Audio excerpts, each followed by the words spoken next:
Hello, this is Gabriel.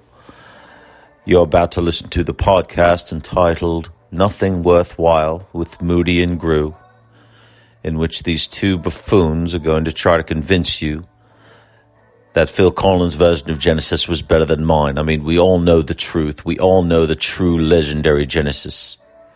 And it's not Phil Collins.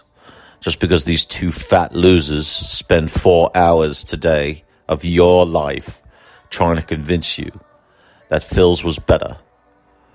They're just going to kiss his ass all over the place from here to Birmingham, and it's going to be absolute bullshit. You're going to be hearing nothing worthwhile. Touche. You know what? Fuck Phil Collins.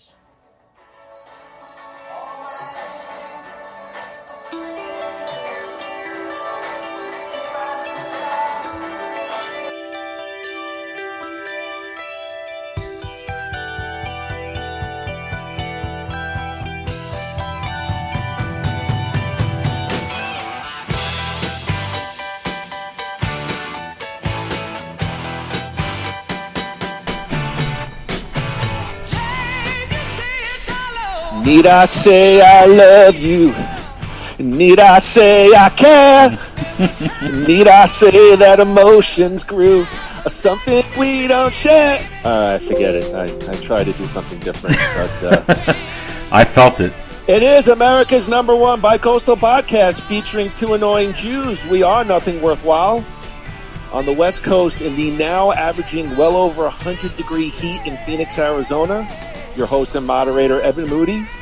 On the East Coast, it is our little slice, our little ray of sunshine in the somewhat great city of Coral Springs, Florida. Andrew Gruthius, Groo, I'll always ask you, how the hell are you, my friend? Well, speaking of sunshine, I'm looking forward to finding out what sunshine actually looks like. I forgot. I knew you were going to go that route. It's so dark and dank in here. I love it. This has been the most special time of my life, I think. It's everything I've always been looking for. Well, I mean, being encouraged to sit on my fat ass and do nothing. Well, wasn't that sort of like our dream? You know, that we could stay in the house and really not get shit for it, and just exactly. So but I'm doing okay. I am, I mean, it's like Groundhog Week. Every week is exactly the same. School's winding down. I mean, things right, but I mean, things haven't gotten a little bit better out in Florida. I mean, haven't they started some kind of opening? Well, that's the thing. It depends how you look at it. See, I actually went out. I actually went out this morning. I had to drive somewhere to go to the bank, and I noticed that a lot of people are out, which is good, but probably a good 40 to 50% of them are not.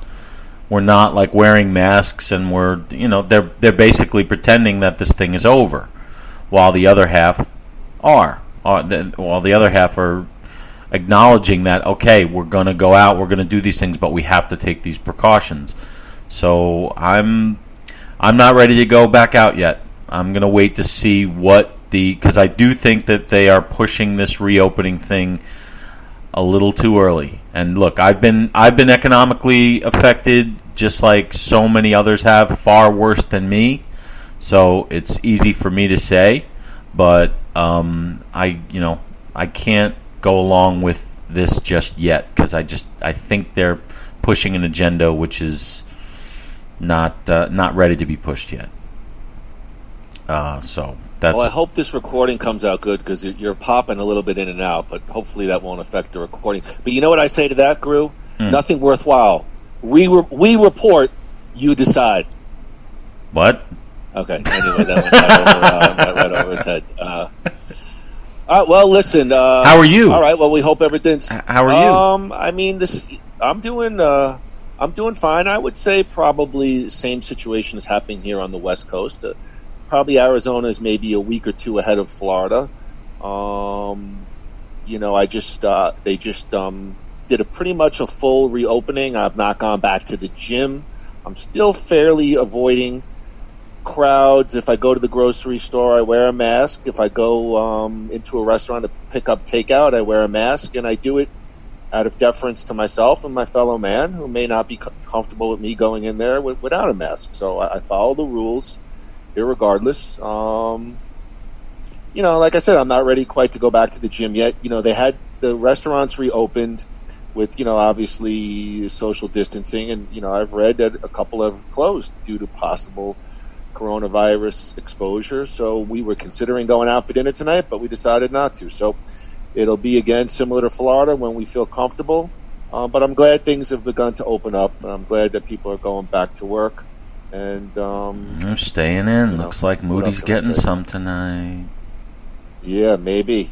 Yeah, some Mexican food. So, oh boy, forget it then. That's about it. But we're looking forward to a long Memorial Day weekend and blah blah blah blah blah blah blah blah blah blah blah. So, okay. Yeah, that's right.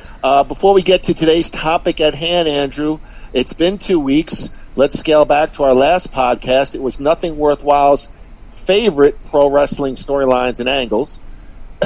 We talked about our criteria for the list. We talked about our top 10 favorite pro wrestling storylines and angles, as well as some of our favorites that did not quite make the list. You can see the slight differences in our pro wrestling fandom based off of our list. Groo, final thoughts on the Moody Groo favorite pro wrestling storylines and angles? Did you enjoy making the list? Did you learn anything about yourself as a wrestling fan from creating this list? I learned I'm just a mark. I love what I love. It's not just about the great storylines. It's who's involved in them and whether you like them or not.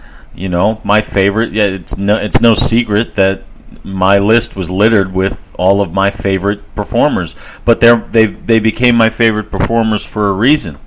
So that's why their storylines were so compelling to me. So yeah, I learned that I will never be swayed from my fandom of these legends. Because it's been 2 generations since their heyday, and the bar is still to me so high that they set, and it hasn't been reached. So that's what I learned. I'm stuck there, and I'll probably always be there. What about you? I enjoyed. I would say probably your Hogan Piper was my favorite choice from you. It really made me think about how great that is. And then actually, what I really thought about is it's kind of a sad time to be a pro wrestling fan right now. I find myself caring less and less about the TV product week to week. What might have seemed unique with these empty arena shows or empty television studio shows, that sort of uniqueness has been lost over the last month or two. And I find myself, I was always checking it out for a little bit here and there on SmackDown. I find myself checking it out less and less. And I don't know. Well, yeah, I think they're just riding this thing out. They have to, I guess, contractually, they have to keep producing original content. That's what a lot of these, the late night talk shows, the weekly live episodic shows, they're doing the same thing. So they have to adjust. And look, I'd be interested to see what late night viewership is like, because I find watching those shows like Colbert or whatever very boring when there's no audience. So it's kind of ask you that. Yeah, well, it's kind of the same thing. So that's why just this week it came out that Vince McMahon was determined to make SummerSlam like live in front of a crowd. I'd be interested to see how he pulls it off. But I guess, well, no, I don't want to get political, but obviously they're looking to move back towards where they were.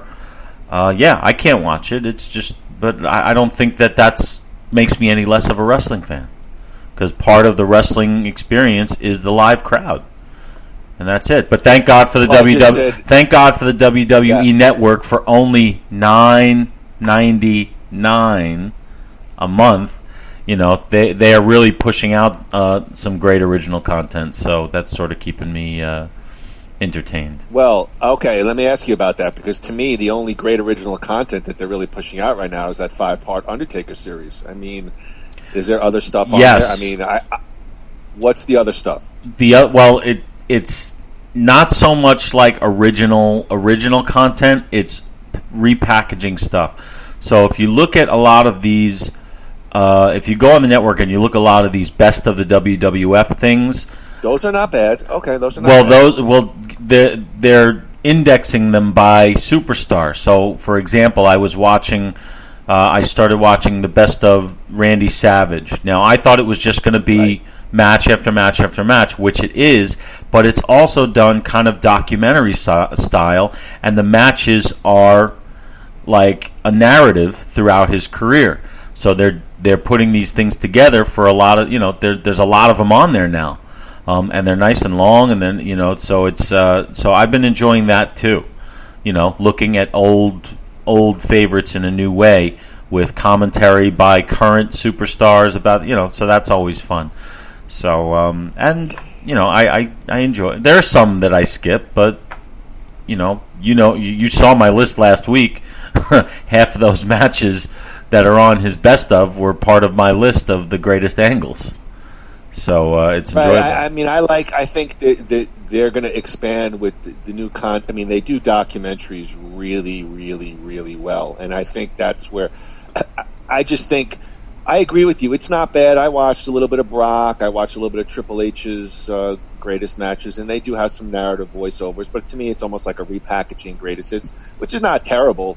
To me, stuff like The Undertaker, Edge 24, those are really cool things that will keep me on the network more so than, I guess, wrestling content. Though, yes, I go back and watch the old stuff from time to time, the old matches, or I'll just be in the mood to watch a certain WrestleMania on a quiet afternoon. Yeah. But those documentaries, The Undertaker, and I can get into specifically what my thoughts are on The Undertaker, which we could save for another time. But I love stuff like those documentaries. They do them really, really well. Yes, they do. And all right. So it's it'll come back. The business will come back. Don't weep for Vince McMahon. All right. Well, okay. Well, let's get to it. Let's get to this week's topic, Groo. It is our favorite British progressive rock band turned 80s, 90s hit machine, Genesis. Specifically, we will take a look at the Phil Collins era of Genesis, meaning the stint in the band in which he was the lead singer. We may touch upon other lineups of Genesis with Peter Gabriel and Ray Wilson, but today we will cover the Collins era of Genesis. Are you ready? I am ready. Okay, wow, you sound so excited to discuss this. No, I was trying. You threw me a curve. I was trying to think of a Genesis song title that would be a good answer for that, and I really couldn't think of one.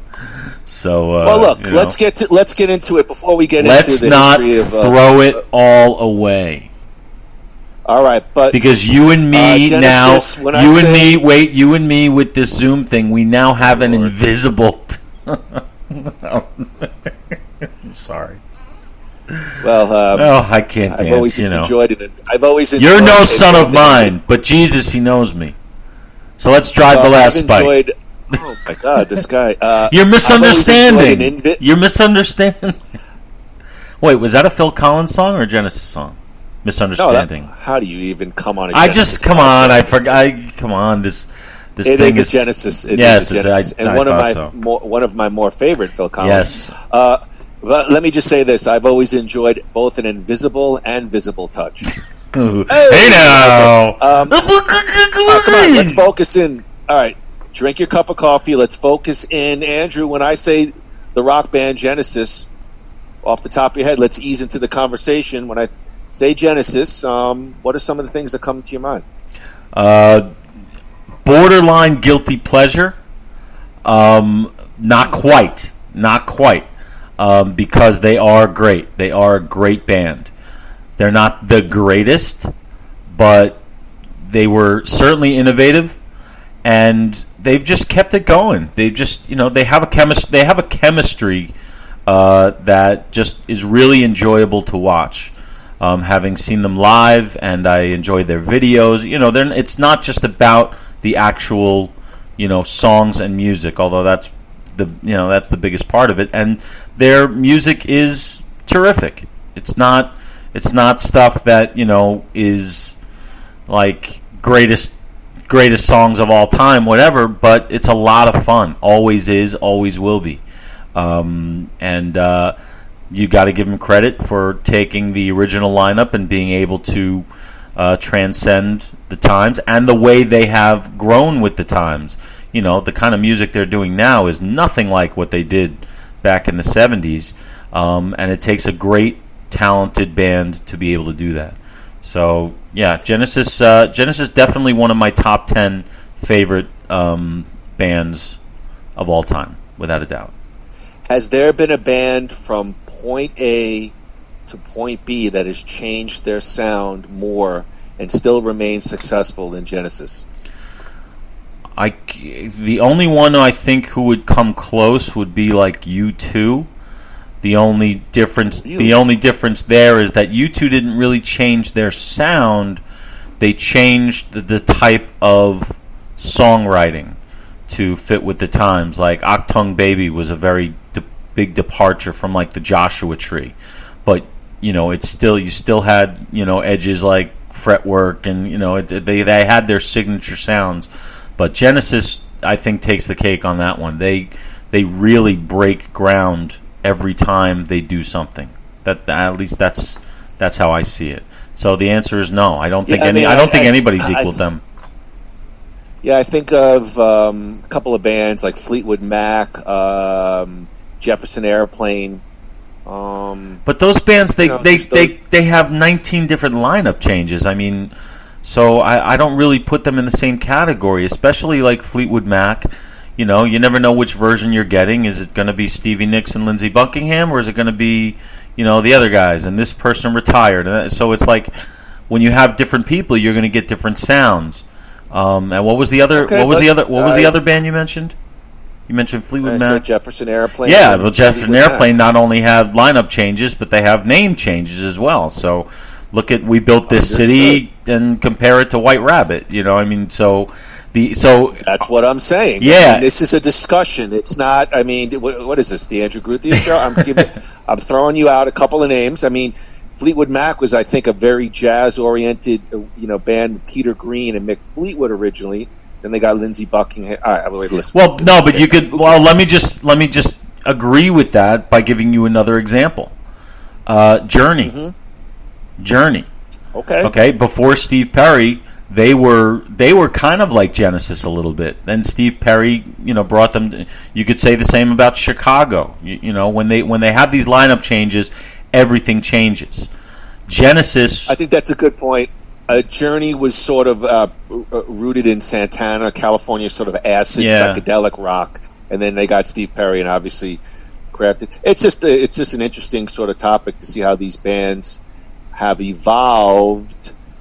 But let's reference Genesis during their stay in Cleveland during the Lamb Lies Down on Broadway tour. Peter Gabriel told Genesis that he would be leaving at the conclusion of the tour.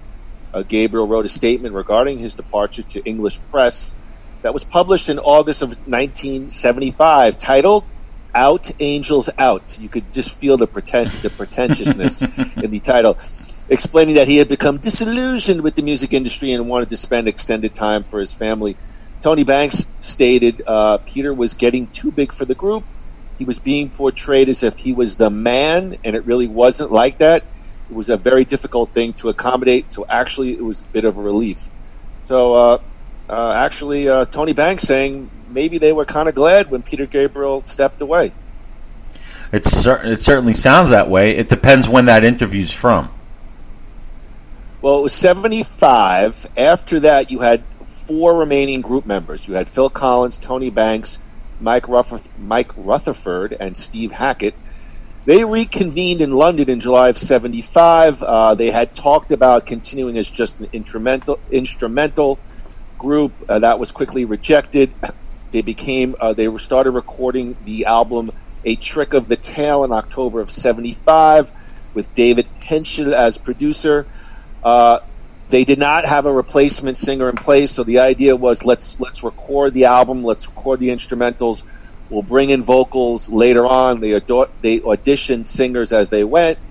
Phil Collins was sort of put up front to teach the potential new lead singers of the band sort of the lyrics, and then they just decided that Phil Collins was doing so well that they would stick most likely with Phil as the suitable vocalist. They recorded Squonk, which was, I guess, his first performance that was well received by the band, and so there you go. Phil Collins sang on the remaining tracks. Who would know that that would be such a, I guess, revolutionary decision all these years later? Well, yeah, they obviously knew they had someone, and right within the organization.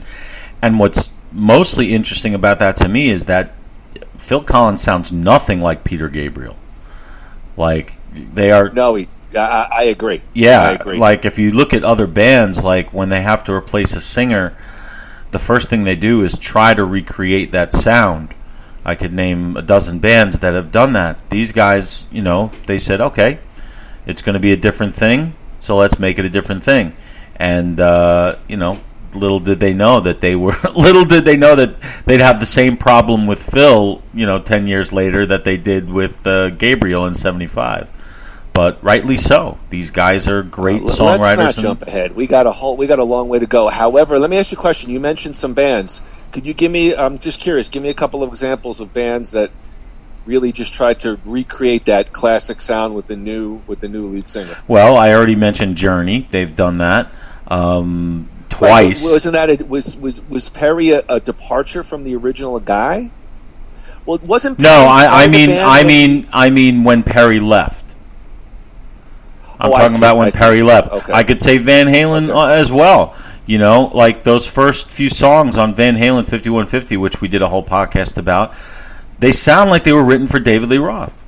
And even, Sammy Hagar in the beginning, it's almost tough to tell. Not years later now, but back then, yeah. Styx, did the same thing when they got rid of Dennis DeYoung. I don't know. I guess I could name 3, not dozens. But all right, great. All right, but let's. Wait, do you know what I'm saying? I mean, do you have any good examples? You go deeper into real music. What about Pink Floyd? You're more of a Pink Floyd guy. So when Roger Waters left Pink Floyd, how did Pink Floyd change, if at all, in your opinion? Okay, great question. Because it's funny. I've been actually listening to a lot of Floyd as of late. David Gilmour picked up all the vocals, and what they did was live in concert, it would be Gilmour and sort of a cadre of backup singers. But if you want to reference Journey, in some instances when these bands bring in new lead singers or just bring in new personnel over time, it becomes a little bit like studio session musicians. I think people with Floyd would sort of look down upon their final 2 albums without Roger Waters, though I enjoy both of them, especially the last one, A Division Bell. I thought was actually a pretty solid Pink Floyd album. But with Floyd specifically, David Gilmour just picked up all the lead vocals. And did they basically stay the same kind of band, creating the same kind of music? I think people would say that they became a little bit poppier, a little bit more optimistic, sort of under Gilmour. It's funny you just mentioned that they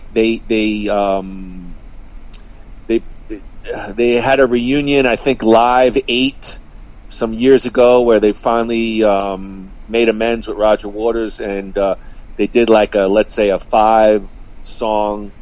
It was like their final appearance, maybe in 2012 at Live 8, which was some kind of charity benefit. I think I know what you're talking about. I thought that was the Roger Waters Wall tour, where he started singing "Comfortably Numb" and then. Waters did that afterwards, and Gilmour did make sporadic appearances. Yeah, and Nick Mason, right? Numb. Not Mason, as far as I know, but I know Gilmour appeared a couple of times in the Waters tour to sing "Comfortably Numb," and things seemed to. I mean, obviously, Floyd released some instrumental stuff, and they basically retired as a band. But the latest thing, which I just read actually like this week, was Waters was saying he's been shut out of the website. He has no say over the website, and I guess he wanted to re-release Animals, which is one of the last Waters-based Floyd albums, and Gilmour's not responding, so now there's drama again in the Pink Floyd camp, and which I really don't care because Roger Waters is an anti-Semite. Yeah, so, and I actually sided, even without that, I sided with Gilmour on that. Waters left. He's not in the band anymore. He wants to get paid for work that he already got paid for, so sorry, pal. Right. And you know what I always say? Nothing worthwhile. We report, you decide. Okay, I like that. I like that. Did you just make that up? You said it a few minutes ago. That was like, I think that was like WABC News or Fox News is old. Well, hey, podcasts can rip off whatever the hell they want. That's what's great about this. That's right. Trick of the Tail, early Phil Collins, reached number 3 in the UK, number 31 in the US. For the upcoming tour, they chose Bill Bruford of Yes to do the drumming. March to July of 1976, Genesis toured across North America and Europe with the Trick of a Tail tour to enthusiastic crowds. Collins adapted a more humorous rapport, and we've seen that with Phil Collins over the years with the audience, unlike Peter Gabriel's theatrical approach, which was also successful. Groo, I don't want to get into it too much, but have you seen Peter Gabriel-led Genesis? It's pretty wild. It's art rock. It's progressives. It was costumes. Very trippy stuff. You familiar at all with any of the Peter Gabriel stuff? Yes. I'm a little bit, but I can't say much. Mostly Lamb Lies Down on Broadway, but I would have to say that, looking back now, it's cool because I'm a Genesis fan, but hearing it for the first time, that's not a band I would have probably been a fan of. I am definitely... it's just... No, I don't think so. It was just too weird. Great for the time. It was kind of like they were trying to be David Bowie in a way, but David Bowie, that was only a small phase of David Bowie's Ziggy Stardust kind of thing. But I think that I mean, if you're asking me whether I prefer the Collins era, that's 100%. No, I'm just curious if you. Obviously. Well, okay. Yeah. Do you prefer the Collins era? 100%. Okay. But I was would. curious My short answer is I don't dig that. I don't dig. No, Gabriel. here's the thing. There is no short answer with you. I go, hey, yes or no, and you're like, well, let me backtrack a little bit. Well, I think that starting yes back or in no, 19. Are you familiar with Peter Gabriel and Genesis? Yes. All right. Let's get to all right. September 1976, they came back with David Henschel to record Wind and Wuthering, reached number 6 in the UK, number 26 in the US. Mike Rutherford's track, Your Own Special Way, was sort of an early single of the Phil Collins-led Genesis. That went to number 43 in the UK. But prior to the 1977 Genesis tour, Bill Bruford declined an offer to return as the second drummer, leaving the band to search for a replacement. Phil Collins had heard American drummer Chester Thompson of Frank Zappa's band and Weather Report, and Collins and Genesis offered a spot to Chester Thompson as the second drummer. Genesis toured Wind and Wuthering from January to July 77 across Europe, North America, and the first time Brazil. And here is when we start to see the very elaborate Genesis staging, even back in the late 70s, PA system, lasers and smoke and mirrors and lighting. And the lighting was supplied by Boeing, the aircraft company, so pretty extensive Genesis stuff. They released the double live album Seconds Out, which is the first of the Phil Collins-led Genesis. And by the time Seconds Out was released, now we're starting to get into the real hardcore Phil Collins-led era. And then they were 3. This was the first Genesis album recorded as a trio. Out is Steve Hackett as a guitarist. Back with David Henschel as a producer. Did Hackett leave or was he fired? No, he left. Okay. And I've seen a little bit of Hackett's stuff on YouTube. He plays, it's basically a tribute. I mean, he sort of, as he does, all the old Peter Gabriel stuff, he really doesn't touch any of the Phil Collins, because obviously he wasn't part of the band. And I've even seen him mock some of the Phil Collins stuff on stage. He'll have a special guest, mostly British artists, sing some of the Peter Gabriel stuff. Skeeter Gabriel? And then, Phil Collins, he was part of the band in the early Phil Collins stuff, but you're not going to see Steve Hackett do Invisible Touch, let's say. But didn't they all get together and record a song? Well, that's later on. We can. Can you please work with me on the ebb and flow of the show? But yes, in the short answer, yes. I thought that there were three. Wait, but you mentioned the live album. I thought their only live album from that era was Three Sides Live. I'm incorrect with that? No, they did Seconds Out, which was I believe they may have done one with Gabriel, but Seconds Out is the first one of the early Phil Collins. And then Three Sides Live, which we'll talk about, is the next live album. I believe that was Three Sides Live, and then they had one of original music. Right, gotcha, okay. Which had Paper Lake. Yeah. That was a good song. Yeah. All right, well, so look, Chester Thompson became their drummer? He became their touring drummer. Right, so he wasn't officially part of the band. No, I mean, it depends on maybe your perspective. I mean, obviously, Daryl Sturmer and Chester Thompson for many years were the touring pieces for Genesis, but I don't believe they had anything to do with the actual recordings of Genesis albums. But they were also touring with Phil Collins solo, correct? Later on. Yes. I think so. Yeah, okay. So just because, as you said, they offered Chester Thompson the spot, but then it's like, and then there were three. So we're basically now finally at Banks, Rutherford, Collins. Yes. Okay. I mean, if you want to just have a free-flowing conversation, forget the broadcast. No, as you say things and thoughts pop into my head, that 1 minute they're there, the next minute they're gone. So I don't even know what we just talked about. I have no idea either. But this album grew as a collection of shorter songs in order to put across more musical ideas. Most of the 11 songs were written individually by each member of the band, with Banks contributing 4, Rutherford contributing 3 songs, Collins 1, and the remaining songs are written collectively. The new material signaled a change in the band's sound, with the songs becoming more pop-oriented, including the group-written track, of course, their first sort of hit single, Follow You, Follow Me. Collins recalled it was the only song on the album written from scratch during rehearsals. Rutherford now switched from rhythm guitar to lead guitar, obviously with Steve Hackett gone.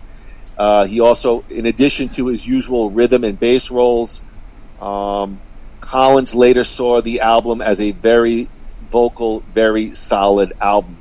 I can't say I know too much about And They Were Three. Obviously, always love Follow You, Follow Me.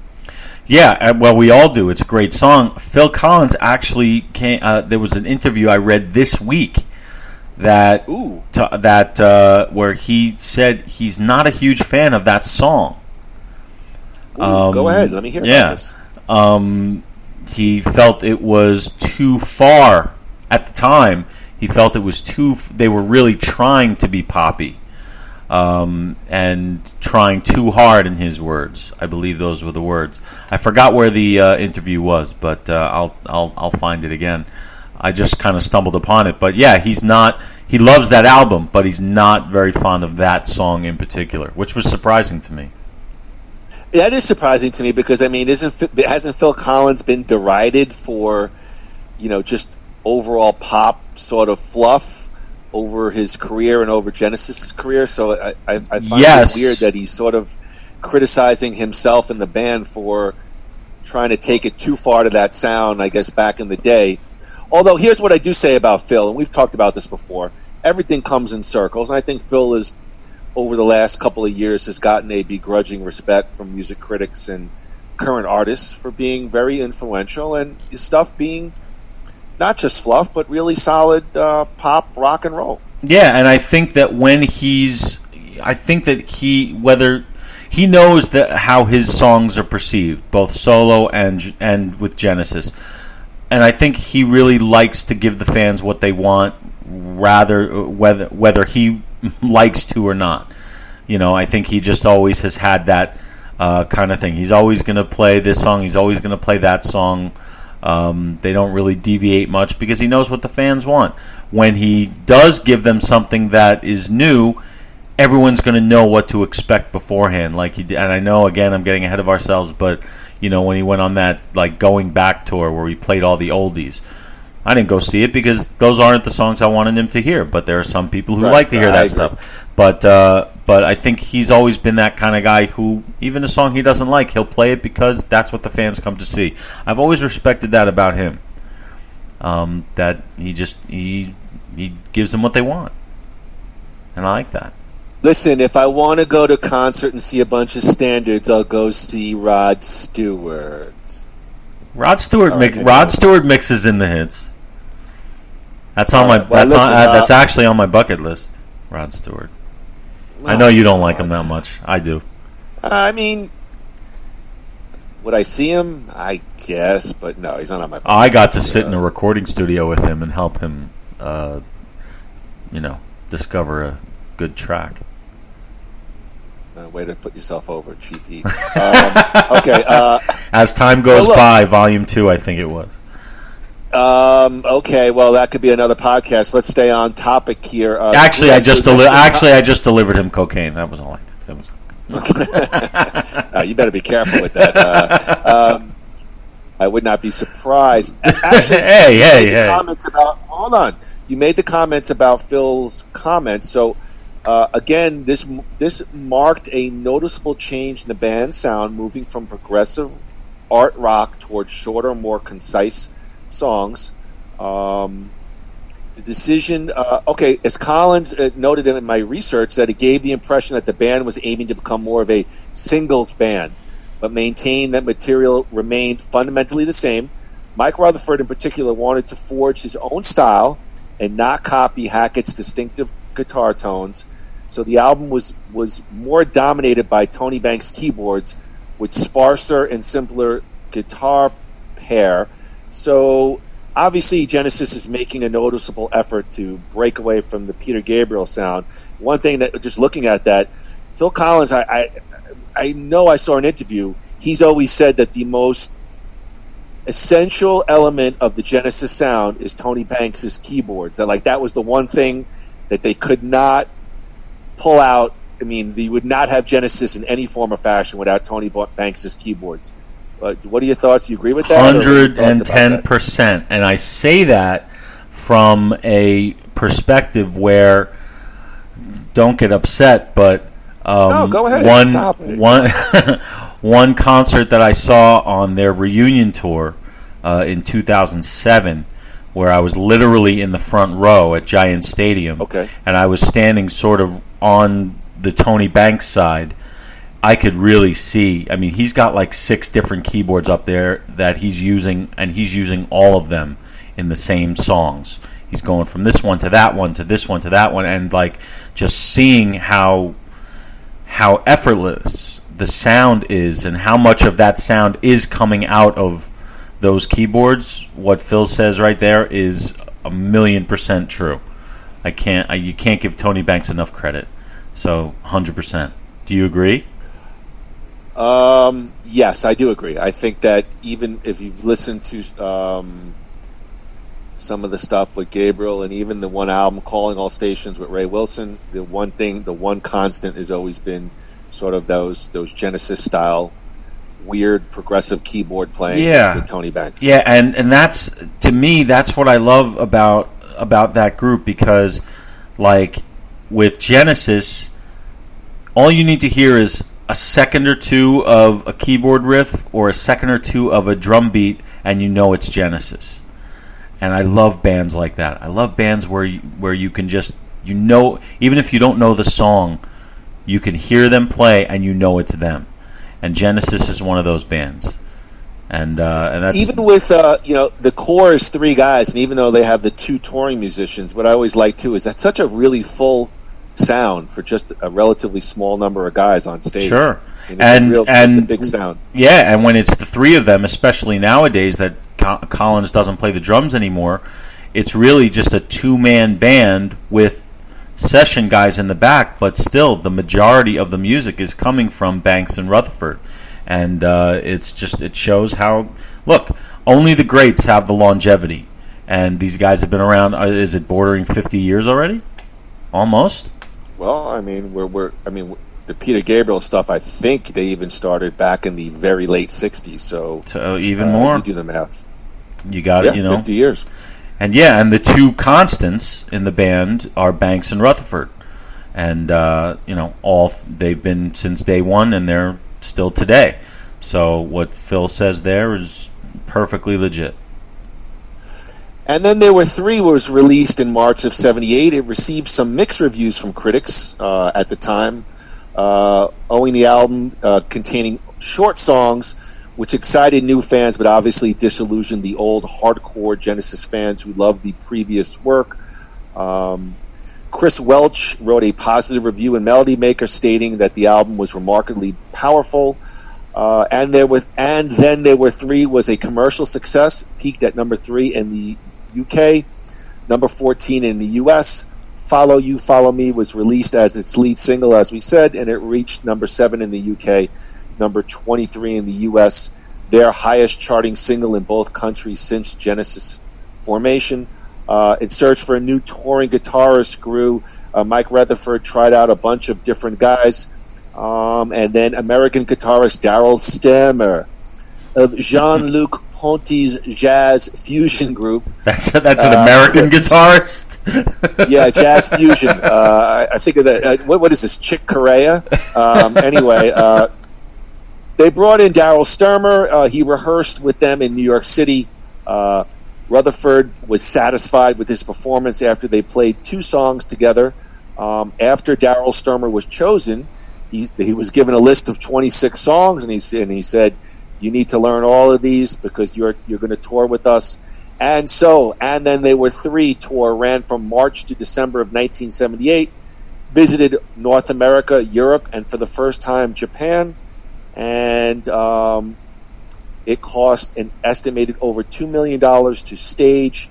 Again, as we said earlier, Groo, sound systems, lighting, laser displays, 6 computer-controlled mirrors, which took 8 hours to set up and 5 to dismantle. And Then There Were 3 was a successful tour. After the tour, Genesis began a period of inactivity, as of course we've heard this before.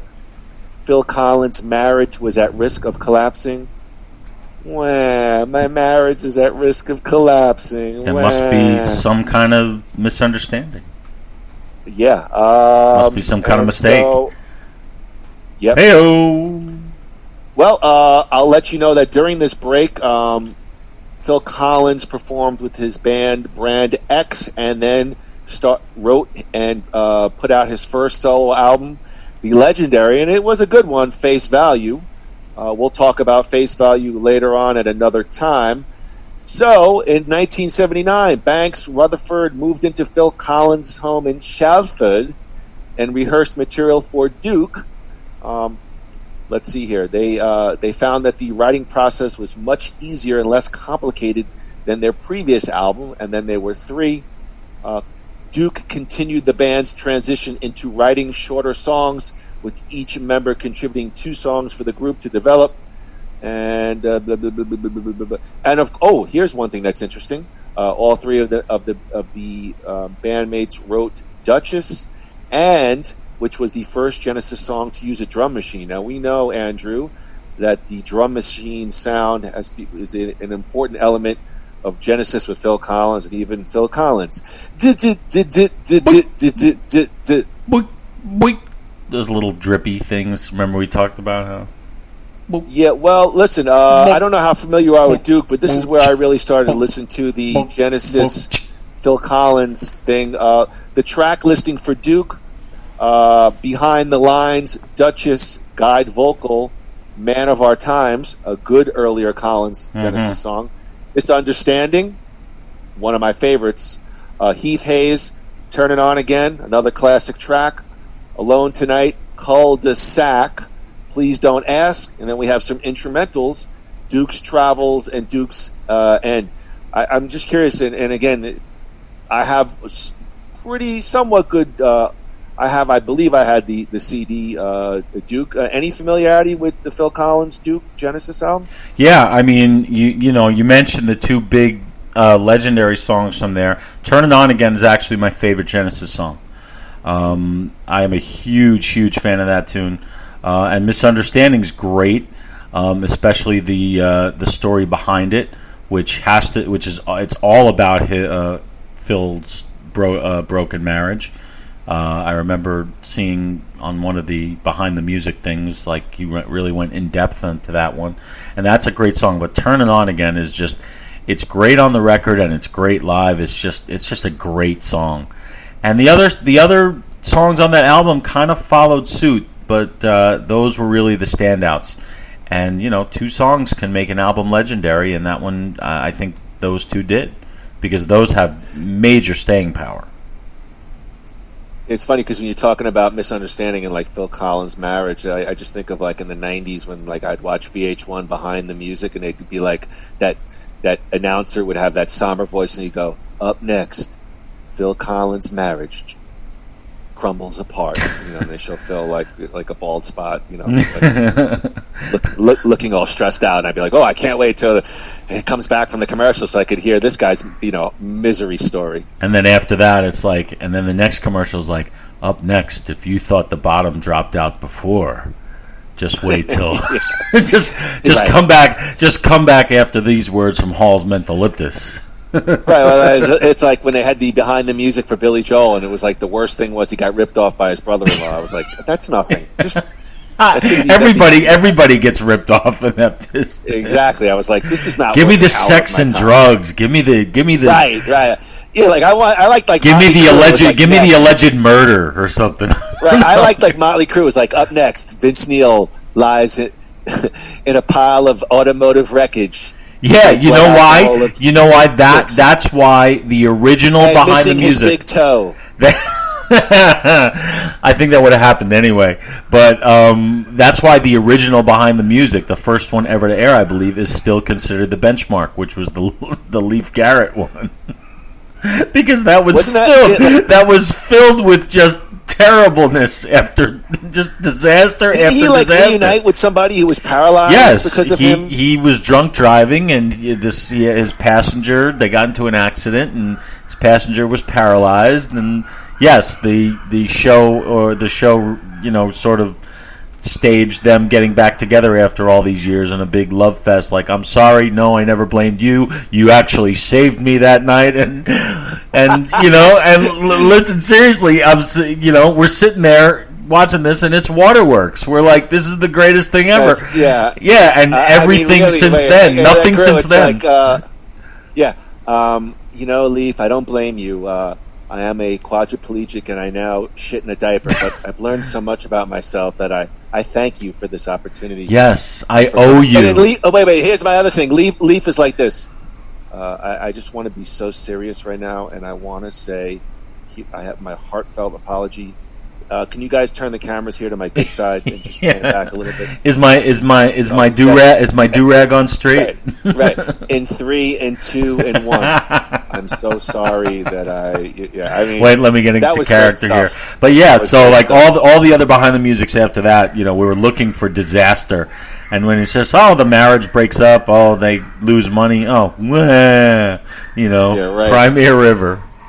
Go relax on your millions. Back to Duke. Oh my God, Duke that goddamn dog! Do you hear that? Do you hear that dog? Huh? I think that's you, though. No, that's a dog.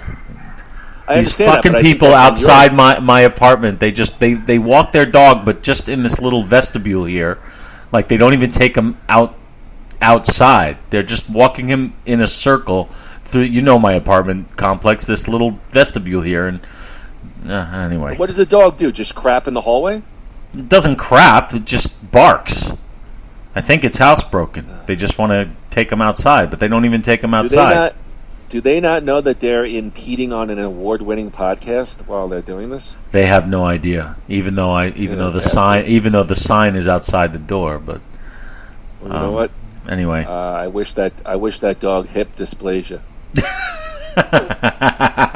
All right, let's get back here. Okay. In the review for Rolling Stone, David Frick noted that "Turn It On Again" is vibrant rock and roll, and thought that "Man of Our Times," which is one of my favorite tracks on the album, "Duchess," "Duke's Travel," and "Duke's End" possess refreshing urgency. Frick points out that the band's losses without Gabriel and Hackett in the lineup, yet summarized Duke as comforting, a reassurance that Genesis aren't for an exodus yet. LA Times Steve Pond described the album's music as identifiably Genesis, but it is toned down, a more confident and successful album than And Then There Were Three. He did criticize the album as inconsistent with a lack of melodic invention on side one, but thought Duke's Travels and Duke's End were one of the best and most consistent pieces of music that the band had made in some time. Like we talked about a little bit earlier, Turn It On Again, Misunderstanding, some huge Genesis, Phil Collins era pop hits. But here again, we continue to hear the shift in the band from long, loopy prog, art rock musicals to shorter, more condensed pop hits. And what's even more interesting about that is the direction. It feels like to me that both Genesis and Gabriel went in the same direction, because Gabriel became more pop oriented. Sure. So sure. It was just interesting how, I don't know, is that what he was looking to do when he left the band and didn't realize that the band was headed in that direction anyway? Well, I think some of the later Gabriel stuff, it's never going to be confused with Invisible Touch, but I think it got a little bit more shorter and a little bit tighter, the production. It wasn't these just long, loopy, Pink Floyd style instrumentals, even with Gabriel. I think Gabriel, he sort of, you were around. I think, wasn't he sort of like a very socially conscious kind of rocker? But some of the singles were just kind of fun, Sledgehammer, Steam, In Your Eyes, Salisbury, In Your Eyes was Salisbury Hill. Yeah, but that's right out of that. Salisbury Hill is a song that Genesis could have done, I feel like. Yeah, I think that though, when Gabriel was trying to position himself. Look, even in the '90s, a little bit with Bruce, Sting, that whole Amnesty, they were very sort of socially relevantly conscious of the times. Well, Bruce was touring with two guys who had left their bands. So, what happened right after that tour? Ah, yes. Yeah. Well, we've discussed that. Already. Let's go back to Genesis, November 1980. Genesis bought Fisher Lane Farm, which became their new rehearsal and recording facility. The building was remodeled into a studio in the months prior for the recording of Abacab, which began in March of 1981.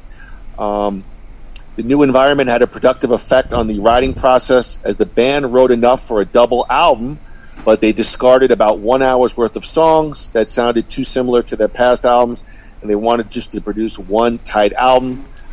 Tony Banks said that this was a conscious effort to keep the melodies as simple as possible, which signaled further changes in their direction. Here's something interesting. Production began to change as they said goodbye to David Henschel, who had produced their earlier albums, and replaced by Hugh Padgham of Police fame, after Phil Collins liked his production on Face Value and Peter Gabriel's third solo album. Hugh Padgham, that was a garbage. That was a Garbage Pail Kid, wasn't he? I have no idea how to respond to that. Not too familiar with. Come on, let's say that name again 3 times in a row. Hugh Padgham. My English is terrible. Did you see? There was that one governor who did like the high school graduation lineup call this week, and one of the kids emailed in Harry Ascrack. Yes, and like the guy. Yeah. We should have put. You got to play that next week in the opening. Yes, the opening bed. that might be a part of every opening now. Every well, opening the thing was this. show now. I wanted to put it on my Facebook because, I love stuff like that. I find it very funny. So do I. I'm almost 50 years old, and I find Harry Asscrack still very funny. Because funny is funny, no matter what age you are. My dad proves that. Thank you very much. My dad still laughs uncontrollably in Weekend at Bernie's when the body is tied to the boat and smashing into the buoys. So, and he just turned 80. So, funny is funny. So don't be ashamed. That. Don't be ashamed. What we're approaching 50, so now we have to like Jackie Mason instead of Andrew Dice Clay. Like, what's the deal? Well, you could like both, but no, I'll always be more towards the Andrew Dice side of comedy. Yes, me too. Okay, Abacab was. Let's see. No Reply at All featured the Phoenix Horns, the horn section of the American band Earth, Wind, and Fire. Let me give you the track listing, Groo, on Abacab. It was side 1, Abacab, No Reply at All, Me and Sarah Jane, Keep It Dark, good stuff. Side 2, Dodo Lurker, Who Done It, Man on the Corner, Like It or Not, Another Record. Well, before I get into the facts of Abacab, let me toss it to you. You were familiar with Duke?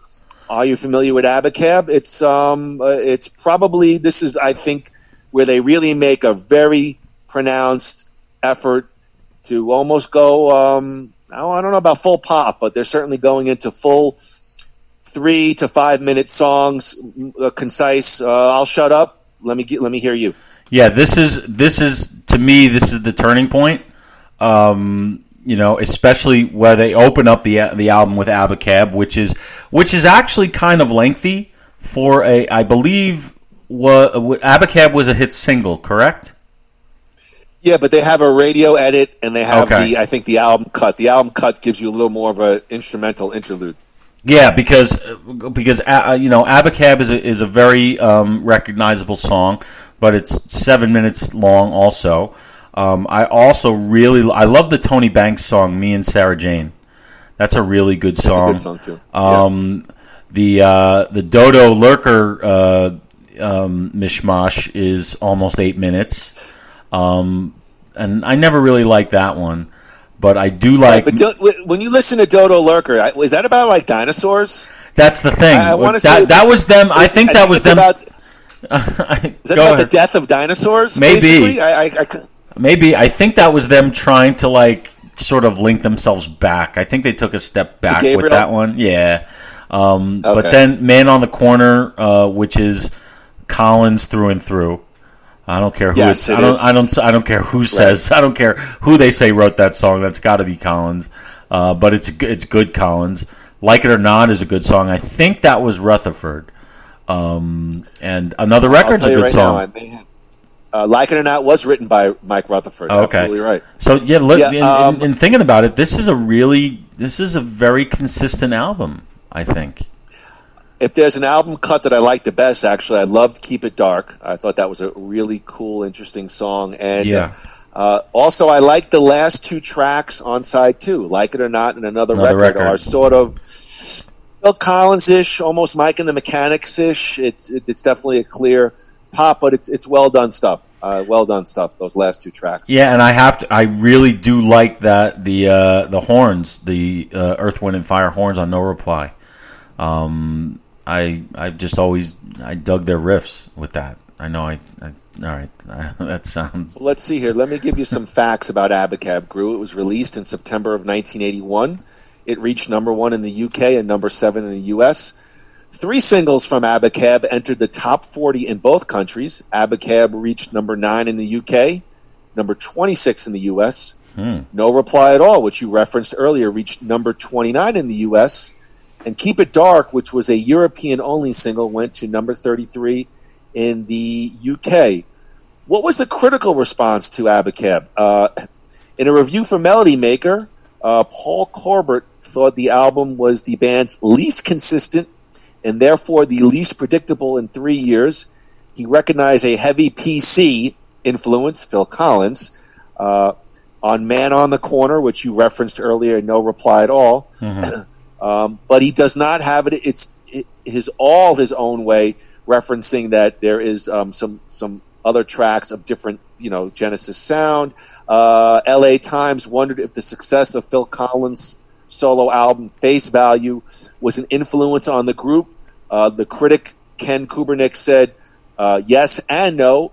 He praised Abacab for its thick, resonant instrumental passages, quaint imagery in the lyrics, and superb production. But beneath the surface are some new wrinkles in the trademark Genesis sound, noting a reduction in harmonies for more simple vocals and Collins' drum sound, replacing Banks' keyboards as the vortex for the sound. Interesting notes from that critic. Another positive review published by the Pittsburgh Press by Pete Bishop. He named Abacab as state of the art, picked Abacab and No Reply at All as particularly good tracks, despite Collins' vocals not being the world's strongest.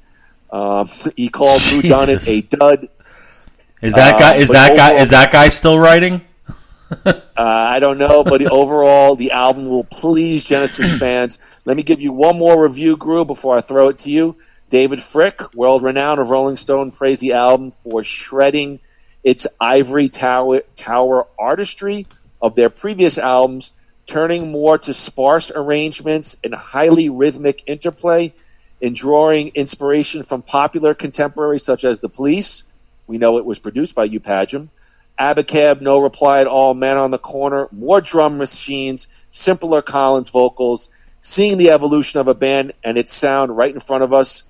Well, Groo, I know you gave me your thoughts on Abacab, but hearing all the critics' reviews, final thoughts as we move on, Abacab. Well, that last review is to me what makes the most sense. We're actually watching or listening to the evolution of it. The guy from the LA Times who was writing about, the least consistent, if that means that it's not all exactly what you'd expect, then yes, that's what's great about this album. It doesn't have a consistent tone. And usually with most bands, I think that would be a bad thing. For some reason with these guys, I think it's kind of like the bridge to the next generation of Genesis, and especially in songs like "Who Done It," that's like that's got both, because it's got heavy drums, heavy guitar, but also very synthy. That last guy, what was it? What was the last guy? His name, the writer. It was David Frick from Rolling Stone. Yeah, this is really, to me, it's 1980, and it's really going into the new decade with taking a little bit of the old, adding the new, and crossing over. So I think this, looking back, I got to listen to it again. But look, I'm just thinking about these songs, and this is really. There's not a dud on this record. Who Done It's a little. It's like they take ones, they just repeat it over again. I think comparative to Duke, it's almost like with Duke, there's a little bit of a tug of war. It's like, hey, I don't know, it's like. But I like that. That's the thing, I with these guys, I kind of like it. You don't? No. I'm just giving you my perception from Duke to Abacab. Oh, I see. Like Okay. Duke, it's like there's this tug of war. They have some instrumental stuff. They have some of the tighter vocals, and then in Abacab, which, yes, I do believe they harken back to, some of the instrumental stuff, maybe to the older art rock era. But here, you're getting a pretty solid Phil Collins-ish, 10-song, 50-minute album. Yeah, and this is where Collins really, put his stamp as the front man of the band, and rightly so. June of '82, Genesis released the double live album, 3 sides live. They released 2 different versions, but I'm not going to get into all of that. But there was a third side of live stuff, and a couple original tracks. Let me give you real quick, Groo, the 3 sides live track listing. Side 1, Turn It On Again, Dodo Lurker, Abacab. Side 2, Behind the Lines, Duchess, Me and Sarah Jane, Follow You, Follow Me. Side 3, Misunderstanding, probably my favorite track off of 3 Sides Live. In the Cage medley, a throwback to Peter Gabriel, Afterglow. Side 4, some older stuff as well, One for the Vine, Fountains of Salmacis, Watcher in the Skies, and then of course you have the original stuff, Paper Late, You Might Recall, another good song, Me and Virgil, another good one, Evidence of Autumn, and Open Door. So let me give you real quick. 3 Sides Live reached number 2 in the UK, number 10 in the US, certified silver and gold by the British phonographic industry, sold over 100,000 copies. So this was the first live Genesis album that came across a young Evan Moody's radar. Good mix of the newer pop-infused Collins fare with a hint of the older Gabriel-era prog hits. Groo, thoughts on 3 Sides Live? It's perfect for what it represented. It represented the 70s era Genesis pretty much for the last time, with songs like that you'd never really hear again from them in concert, especially side 4, the like Me and Virgil, You Might Recall, you're never going to hear those again. But then you've got Misunderstanding and Turn It On Again and Abacab, and Follow You, Follow Me, which are part of any Genesis show these days. You have so much of the past and so much of the future, and it's really just like the album that came before it. The studio album. This basically says, okay, this is who we were, and this is where we're going, and that's what I love about it.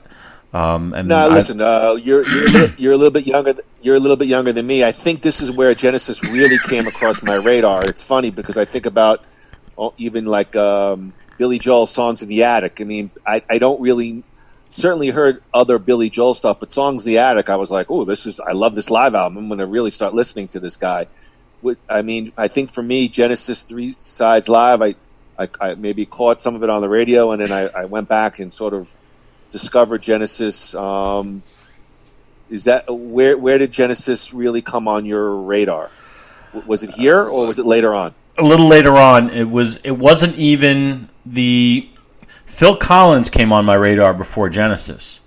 So yeah, so I knew who Phil Collins was before I really knew anything about Genesis, because Phil Collins had Against All Odds, which I loved from the moment I heard it, and then he came out with No Jacket Required, which was I think his biggest album hit solo. I think. Oh my God, yeah. Yeah, and everybody loved that. Everybody had that one, and that opened me up to the solo stuff he had done earlier, and then right on the heels of No Jacket Required. Oh, hold on! It opened you up. Sorry. Yeah. So right on the heels of No Jacket Required solo, Genesis put out Invisible Touch, and that you'll get to that, but that's where my Genesis fandom began, especially from the opening riffs of Land of Confusion. I was hooked at that point, but we'll get to that. But to answer your question, that's it. So at this point, in their career, at 3 Sides Live, I had no idea who they were.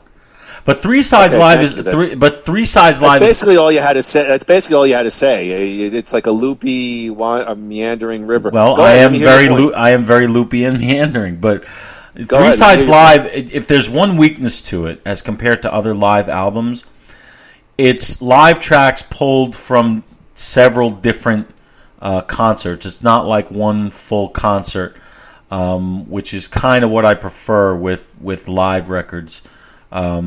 So that kind of, I remember listening to it, and it sounds a little off because the songs don't really blend into each other. And that's my only criticism of 3 Sides Live. As far as song choice, it's perfect. It's great. I will say, for me, the live cut of Misunderstanding, if I don't listen to it on my phone when I work out, it's one of my favorite tracks. That live version of Misunderstanding is a really it's great. There's great stuff. I love the Watcher of the Skies. I think Hackett was on the track. I think he made an appearance with them and just played that one song, if I'm not mistaken. I'll have to look that up. I don't think so, but please go back and look it up, because we report, you decide. Yeah. All right, let's get to it. The 12th Genesis album, Genesis, began March of '83 with Hugh Padgham back as engineer. It was the first album completely written, recorded, and mixed at their remodeled studio called The Farm. Banks remembered the band was scarce for new musical ideas, and it felt at times as though we were stretching the material as far as we could. Single Mama concerns a man's obsession with a prostitute at a Cuban brothel. Hey, take it easy. And actually, Collins' laugh on the Mama track originated, this was interesting, from Grandmaster Flash and the Furious' 5, The Message. Let's take a look at the track listing for Genesis. Side 1, Mama, That's All, Home by the Sea, Second Home by the Sea. Side 2, Illegal Alien, Taking It All Too Hard. Hard? Wow. Just a Job to Do. Ooh. Silver Rainbow, and It's Gonna Get Better. This is a strip club playlist. Check this out. Illegal Alien, Taking It Too Hard, Just Do the Job, Silver Rainbow, It's Gonna Get Better. And even side 1, Mama. That's all. Song's over.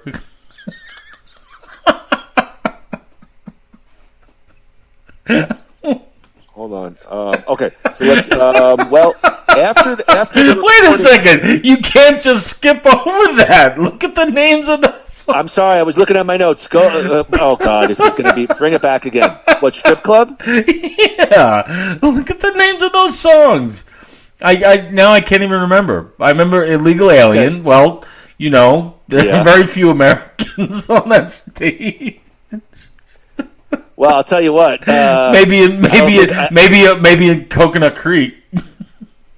Illegal Alien would probably be protested, and there'd be like a record burning in the streets if that was released today. And what's the second song on side 2? Taking It Hard? Taking It All Too Hard? Yeah. Sorry.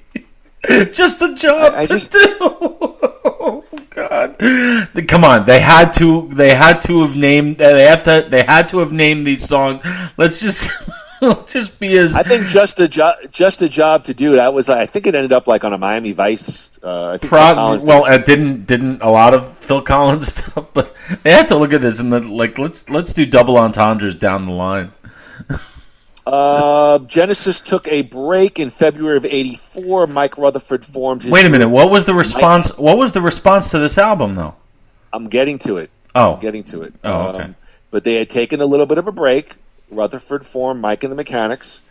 Phil Collins released No Jacket Required. Collins insisted that he would not leave the band, and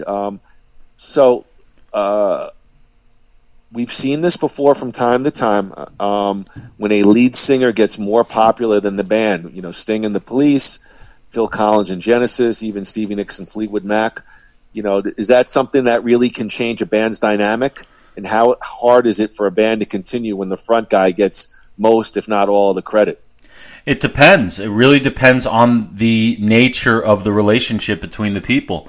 I can certainly see how people who come together as musicians, if one of them gets more notoriety than the other and goes out and then makes millions of dollars that has nothing to do with the rest of the guys and then comes back, it just depends. Sometimes you're happy for the guy and it's got nothing to do with you, and sometimes you're like, well, shit, while he's out doing that, we could be making more money because, like Rutherford, he didn't have even though we like Mike and the Mechanics, they didn't have nearly the success solo-wise that Phil Collins had or has. So it just depends who you are. Some people can't, some people take it personally, and some people just say, no, that's the nature of the game. So in this case, it seems to have not affected them due to their longevity, and I give them credit. That's probably because Phil Collins had not just one kind of solo album, but a string of them. It's like Neil Young and Crazy Horse, almost. So I think it has more to do with. I think it has more to do with the guys individually, that they are actually probably pretty well-adjusted guys and pretty evolved, and they can handle. Maybe they're actually even happy for the guy that he's had a lot of success. And I think so too. I think artistically, it's good. Maybe at that point, you've been with the band 20, 30 years. Let's go out and stretch. But then we can come back together to the original core group and do some wonderful stuff too. Yeah, if when you get your offer from Sirius XM and you don't take me with you, I will be sitting here in my stagnant apartment, thrilled for you as I count my food stamps. You're not going on food stamps anytime soon. We're going together. It really depends. Yeah, you're absolutely right. It really depends. Like what's a band that couldn't recover from it? That could never recover from it that you could think of? I mean, the first band that comes to my mind would be something like the Police. I think Sting got so huge, and Synchronicity was such a massive album, and then they broke up. They did the reunion tour, but I think even then it was like, we're doing a one and done. It might have even been just a pure money grab. I mean, isn't the pop landscape just full of lead singers who, didn't in some part play a role in both versions of Van Halen? Even No Doubt with that one girl, I forget her name, but don't we see it all the time? Right? Yeah, kinda? At Deep Purple. The guy went on to what? White Snake? Gwen Stefani with No Doubt. Even like something like that. No, being serious. Yeah. But I think in this case, they, like you said, I think they were all well adjusted. In a case like what was the first band you said? Oh, damn it! Like the Police. Yes, without Sting, there's no Police. Okay, but you could say that without Andy Summers, there's no Police. It's a 3-man band. So here, as you'll get to, I think so. They did try to replace Collins after he left, and that just didn't work. It's kind of like the Gary. We'll talk about it. It's kind of like the Gary we'll Sharon. Talk about it briefly. It's kind of like the Gary Sharon era of Van Halen. So I think there are always exceptions to the rule, and Queen is a great exception to that rule. Even though the movie portrayed it like they broke up, they didn't. But anyway, that's a whole different podcast there. I don't know Queen as well as you. Did they put out non-Freddie Mercury stuff? No. They what happened when Freddie Mercury did a couple of solo albums, and at the same time, Roger Taylor and Brian May, I think they each put out a solo album, and they went back to their old band that they started with called Smile for one record or something like that. And then when Freddie was done, they got back together, and everything was fine until death took its toll. All right, thank you. Let's try to. Hey, you asked the question. Let's go to Genesis. Genesis, That's All originated from a Tony Banks simple piano riff, followed by a drum pattern. The Beatles were cited as an influence for that song. Collins said that his drumming was in tribute to the style of their drummer Ringo Starr. Although I always felt like, this is not on my notes, but I always felt like That's All was Genesis' version of a country western song, so to speak. Yeah, I don't see the Beatles' influence at all in that. If anything, I see it in Home by the Sea. I report, you decide. Home by the Sea tells the story of a burglar who breaks into a house only to find that it is haunted and captured by ghosts that haunt it, and then they are forced to listen to their life stories. Second Home by the Sea developed obviously from a group improvisation that began with Phil Collins playing a drum riff that Banks and Rutherford liked and played on top of it. Obviously, they kept the best parts of the arrangement. Illegal Alien, with lyrics from Mike Rutherford, is about illegal aliens, illegal immigrants, and their attempts to cross the border into the United States for a better life. Collins aimed for a more adventurous style of drumming and went through a number of different styles, noting that he basically went back to just sort of a basic rock and roll 2 and 4 part on the snare drumming. It opens with sound effects of car horns and telephones. Tony Banks denied that there's any racist implications in a song appearing towards Mexicans, saying it's tongue-in-cheek thing, and in fact, more sympathetic towards immigrants. And I would agree. I've seen the video for Illegal Alien. It's really just tongue-in-cheek kind of stuff. Isn't it Trump's re-election campaign song? I'll ignore that. Genesis was released on October 3, 1983, distributed by Charisma and Virgin What? Virgin Records in the UK. Those weren't the names of the dancers who were standing on stage when these songs were played. Charisma and Virgin. Genesis reached number 1. That's on a the joke. UK It's album made up. chart. It's got to be made up. I got you. I'm fine with it. Believe me. It reached number 1 on the UK album chart. Let's see. I don't have. Oh, it peaked at number 9 in the Billboard 200 in the US, and it was on the chart for a 49-week stay. So while it didn't hit number 1, it had a lot of stamina on the US charts. So, Groo, how was Genesis commercially received? I just got one quick review. All Music reviewer Stephen Erlewine rated the album 3.5 stars out of 5. He criticized the album for lacking coherency, but found that the majority of the tracks are outstanding, balancing such sleek, pulsating pop tunes as That's All. I don't know if I would call That's All a pulsating pop tune, with a newfound touch for aching ballads, and we know that Phil Collins certainly is known for his heartfelt ballads. He also praised the band's completely redefining themselves as a pop group. So it's certainly an interesting one. I think Mike Rutherford refers to this album as his favorite Genesis album. Genesis. Andrew, thoughts? You report, I decide. I love this album, and I love that it's like split in two. It's like half of it is the pop, and half of it is like the deep cuts. You know, you have like Mama, Home by the Sea, and That's All, who you're still going to always hear in concert. And the other ones, the strip club songs, you'll only hear at strip clubs.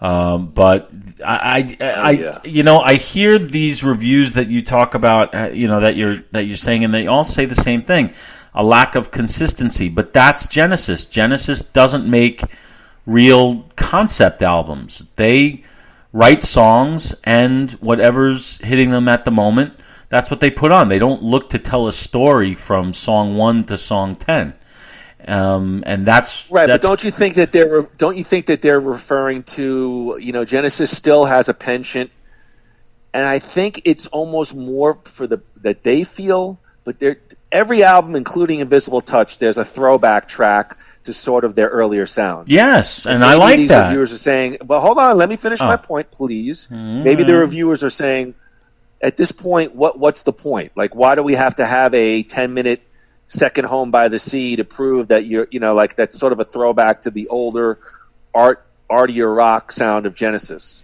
My argument, I'm just surmising. My argument would be, why not? I think this is a band that can get away with that kind of thing. It's not like hearing U2 do a version of Where the Streets Have No Name on every album that they do. This is different. This is taking new material and giving it an old spin. There's nothing wrong with that, and that's kind of what I like it when they do that. It's enjoyable. Well, I'm releasing a new single. It's called Where the Roads Have No Middle Name. Okay, anyway. And that's new. 1985. I want to walk. I'm sorry. Please go ahead. Please. No, I'll throw it to you. Go ahead. I was just chasing. I love that WrestleMania. I love that WrestleMania background. Yeah. It's out of tribute. Probably what? What's with the background? You haven't cleaned your apartment in 6 weeks? What's going on? No, why would I? Who's coming over? All right. Well, Groo, listen. Genesis received a Grammy Award nomination for Best Rock Performance by a Duo or Group, while Second Home by the Sea received a Grammy nomination for Best Rock Instrumental.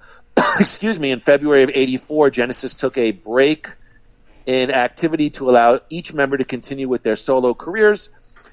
Again, Mike Rutherford reformed his pop supergroup Mike and the Mechanics. Tony Banks worked on his solo album soundtracks, and Phil Collins released a little-known album, as I referenced earlier, No Jacket Required. Groo, we know about the Phil Collins simply massive solo success, but let's just throw it to you. Any thoughts on the fairly well-known and fairly well-received Mike and the Mechanics? Well, to be fair, I can name, if you ask me to name two songs, that's all I can name. All I Need Is a Miracle and The Living Years, and they are two, more The Living Years than All I Need Is a Miracle, but they are two songs that everybody seems to know. They're amazing songs, in my opinion, but unfortunately that's all I know of Mike and the Mechanics. I'm ashamed to admit it, because I know they're better than that. But The Living Years is just a knockout punch. And you know what? Maybe they suffered from the fact that they had such a popular song that was popular. That's a great video. It was in the MTV era. And maybe that was just too tough to follow. You know, when right out of the gate you're going to hit a home run like that, it's very difficult to follow it up. Maybe that's the reason that I don't know them very well. But at least for two songs, they found something really special there. So I do like them. Yeah, from what I know I actually like All I Need Is a Miracle a little bit better than Living Years. I mean, I think to blow them off as just sort of some secondary pet project, they had Paul Carrack on lead vocals. Again, they're not the Rolling Stones, but they were a pretty good side project, kind of a shoot off of the Genesis lineage, and they have even some stuff that I like. Word of Mouth is a Mike and the Mechanics track that I have on my phone. It's good stuff. I'm not. Go ahead. Well, I was going to say my opinion of why they weren't bigger is because I think the name of the band is obviously after Rutherford, but he wasn't the front man. You know? Do you know what I mean? Yeah. Like Van Halen's named for the Van Halen brothers, but they had a front man. Mike and the Mechanics didn't really have a front man. It was about Rutherford. Even in the videos, he's the star of them. So that's, these bands like that, they need, frontmen who just, are there to entertain like that. I think that's what I see when I see Mike and the Mechanics. Do you know what I mean? Do you know what I mean by that, though? Yeah, I think also in the 90s, it was just chock full of middle-of-the-road sort of British rock pop. And, maybe their sound wasn't too indistinguishable from other sort of acts or Phil or Genesis on the charts. And see, I think it does. It's just, music could be incredible, but it depends on people's tastes. I think their music is really good, and I don't think they got buried by Genesis. I think they got buried because the marketing of the group wasn't what an 80s group needed. That's my take on them. Yeah. Okay. Well, I didn't say they got. Would you see a band? Would you go see a band named Sambora, where some other guy was the lead singer, but Richie was the guitarist? I'm not sure I would. Yes. You would? He already did that. He teamed up with that girl Orenthi. She's a well-known female guitarist, and I think they went out and he did a sort of like a club or. I know they do it. My question is, would that be on your list of I got to see these guys? Not on my list, but I mean, if if the situation was normal, I can go to a show and I had a few bucks and I had nothing to do on a Saturday night and they were playing locally. That's different. That's different. That's not like the kind of thing where, oh my God, they're going on sale. Let's get up at 7 a.m. and and that's what big bands need. They need a monster fan base like that, and I think Mike and the Mechanics suffered in that way. Well, let's go back to the monster band Genesis. They reconvened in October of '85 to start work on Invisible Touch. They took six months to produce and develop material for its recording. Invisible Touch is the 13th studio album by Genesis. It was released June 6th of 1986. Again, the album was engineered and produced by Hugh Padgham. Genesis as well came up with a greater number of songs for Invisible Touch, which required them time to pare down their final track listing. This was not the case from their prior album, Genesis. Banks said if we had a song, we put it on the album. Here, the writing was free, and they had a lot of extra songs. Invisible Touch had a bigger energy. During the writing sessions, Phil Collins realized that the band was coming up with what he thought was fresh and unique material that Genesis had not done before. Banks maintained this view, thinking the shorter tracks on Invisible Touch were stronger than the previous album. So and the only thing I wrote was it's sort of funny here because it seems like the band really felt like they were putting out some really unique stuff, yet we know that Invisible Touch is the most commercially successful, most commercially viable Genesis album, yet this might be the one that's the most derided by hardcore or even most Genesis fans? Well, yes, and myself included, and I'll tell you why. Go ahead. Because if you look at the songs, song by song, you got Invisible Touch, Tonight. Do you want me to go over? Do you want me to go? Let me give you the track listing. Let me see if I can guess it. Let me see if I can guess it, because I'm pretty good at this album. Track 1, I believe, was Invisible Touch. You are correct. Track 2, I think, was Tonight. You are correct. Track 3. Probably Land of Confusion. You are correct. Track 4. Anything She Does? No, Into Deep. You are correct. Into Deep. Into Deep could have been on the last album with those songs. It could have been the stripper. That was. So is the next song Anything She Does? You are correct. Track 6. Track 6. I want to say Domino 1 and 2. You are correct. Ooh. Track 7. Then track 7 would have to be Throwing It All Away, because they ended with that instrumental. And track 8. The what Brazil, was track 8? like Brazilian say people or something, like the Brazilian or something like that. Did it was you instrumental. Say the Brazilian? I said that was one of the things I said. Did you say the Brazilian? I said the Brazilian. Follow me. I'm trying to make a fun broadcast. I said the Brazilian. The Brazilian. You are correct. You have okay. You are a true rock knowledge. I mean, you just let out the track listing for Invisible Touch. One of the most popular albums of all time. Yes, I'm a genius, aren't I? May God have mercy on your soul. All right, go ahead. Let me hear some initial thoughts. Song by song, this is an amazing album. Like, literally, it's so damn good. Oh my God, come on! Invisible Touch tonight. Like these songs are great. Like, I would be disappointed if I went to a Genesis song, maybe with the exception of the Brazilian. I would be disappointed if I didn't hear one of these songs in their concert. That being said, this was their transition to Phil Collins' Genesis. Do you know what I mean? Well, these songs, this entire album could be a Collins solo album. But didn't we say that like Abacab really reflected into the full sort of immersion of? Yes, but what I mean is that even those other albums had some of that prog rock callback and different different influences and multiple writers from the band. This seems to be 95% Collins. Like I think of these songs, and there are some times when I think of In Too Deep, and that sound I might think that's a Phil Collins solo song.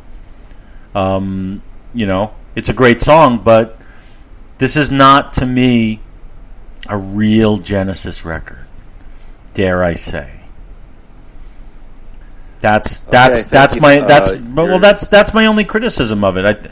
As an album, it's more of a Phil Collins album, but the songs are incredible. If this were a Phil Collins album, this would be I think his best album, maybe with the exception of Hello, I Must Be Going.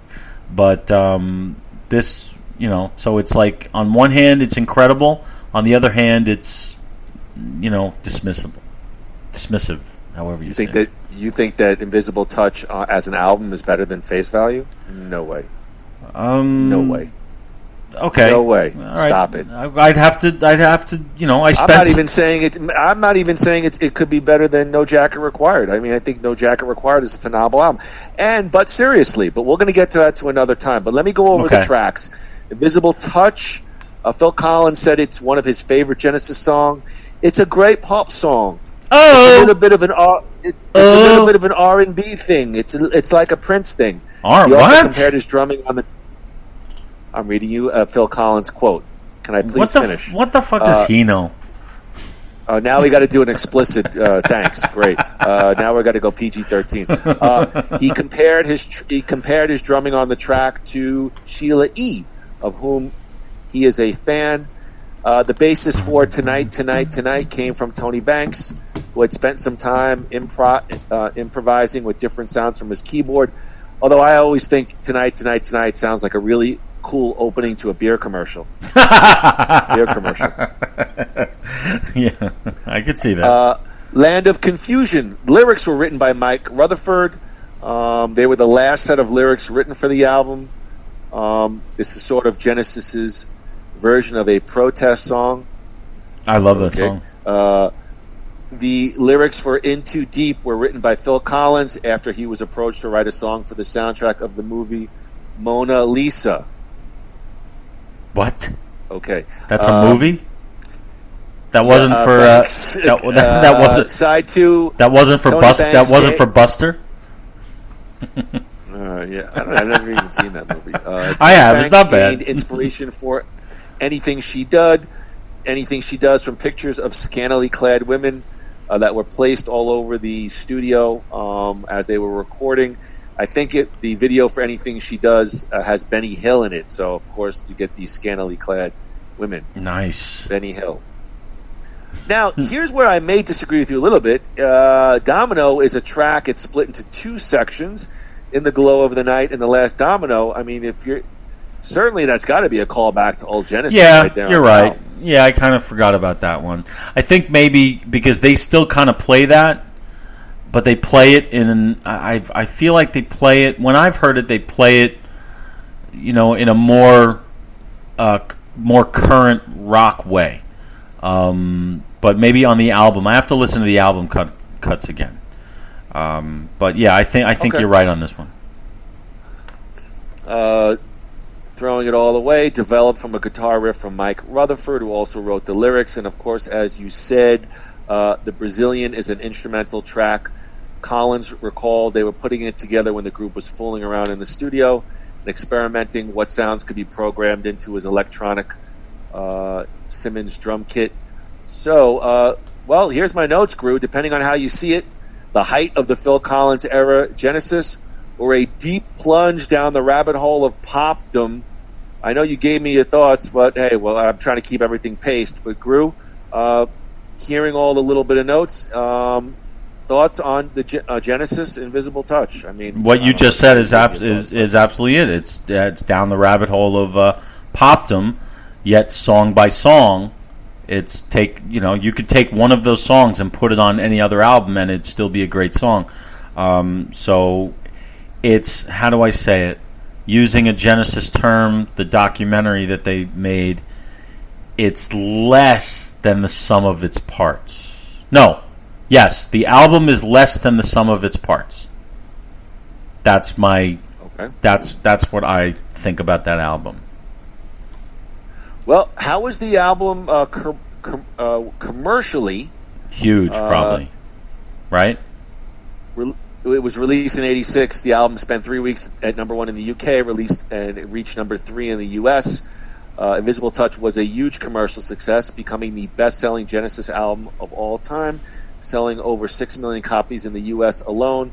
The album's 5 singles: Invisible Touch, Throwing It All Away, Land of Confusion, In Too Deep, and Tonight, Tonight, Tonight entered the top 5 on the U.S. singles chart between 1986 and 1987. Genesis became the first group and foreign act to achieve this feat, equaling the 5-single record set by Michael Jackson, Janet Jackson, and Madodo. What? Groo, how was Invisible Touch received? What? Madodo. What's a Madodo? Madonna. Madonna. Oh, come on, oh, read between the lines. Madonna. J.D. Constantine gave it a positive review for Rolling Stone, stating that every tune is carefully pruned so that each song flourishes. It delivers not only an instrumental epiphany, but a solid hook. Much of the credit of this belongs to Tony Banks, as we've said, whose synth style has never seemed more appropriate. Daniel Brogan of the Chicago Tribune was not impressed, claiming that the album had none of the inventiveness, illumination, or power of the former Genesis singer Peter Gabriel's album So, released the prior month. He thought that the contributions from Rutherford and Banks seemed far less apparent than usual, and the first side of the album could almost pass as outtakes from Phil Collins' No Jacket Required. He agrees with me in some fashion. Yeah. Steve Hotchman of the LA Times said, "Was this record really necessary?" and stated that the album could easily pass as a Collins album. His thin voice and familiar middle-of-the-road R&B songwriting dominate, with only occasional evidences of input from Rutherford and Banks. He suggested that the record was made to provide material for the next season of Miami Vice. Yeah. But I'd want to ask that guy. What's his name? What's his name? The reviewer of that was Chicago. Steve Hochman of the LA Times. All right, so I'd want to ask. Hochman. I'd want to ask Mr. Hochman if the album was entitled Phil Collins' Invisible Touch, would he have liked it better? Like that sounds like what he's saying. Well, why don't you hit him up on Instagram or Twitter? Or whatever, I might just do that. Challenge him to a duel. Ultimate Classic Rock ranked Invisible Touch as the 13th best album by Genesis, stating, "What? On the dark day in Genesis history, when this record was released, the band fully transitioned from art rock glory to radio-ready piffle, replete with all of the worst of that 80s overproduction had to offer." So mixed reviews at best. Can I ask you a question? Sure. Whoever said that Invisible Touch is their 13th best album out of 13, where did that person put Calling All Stations?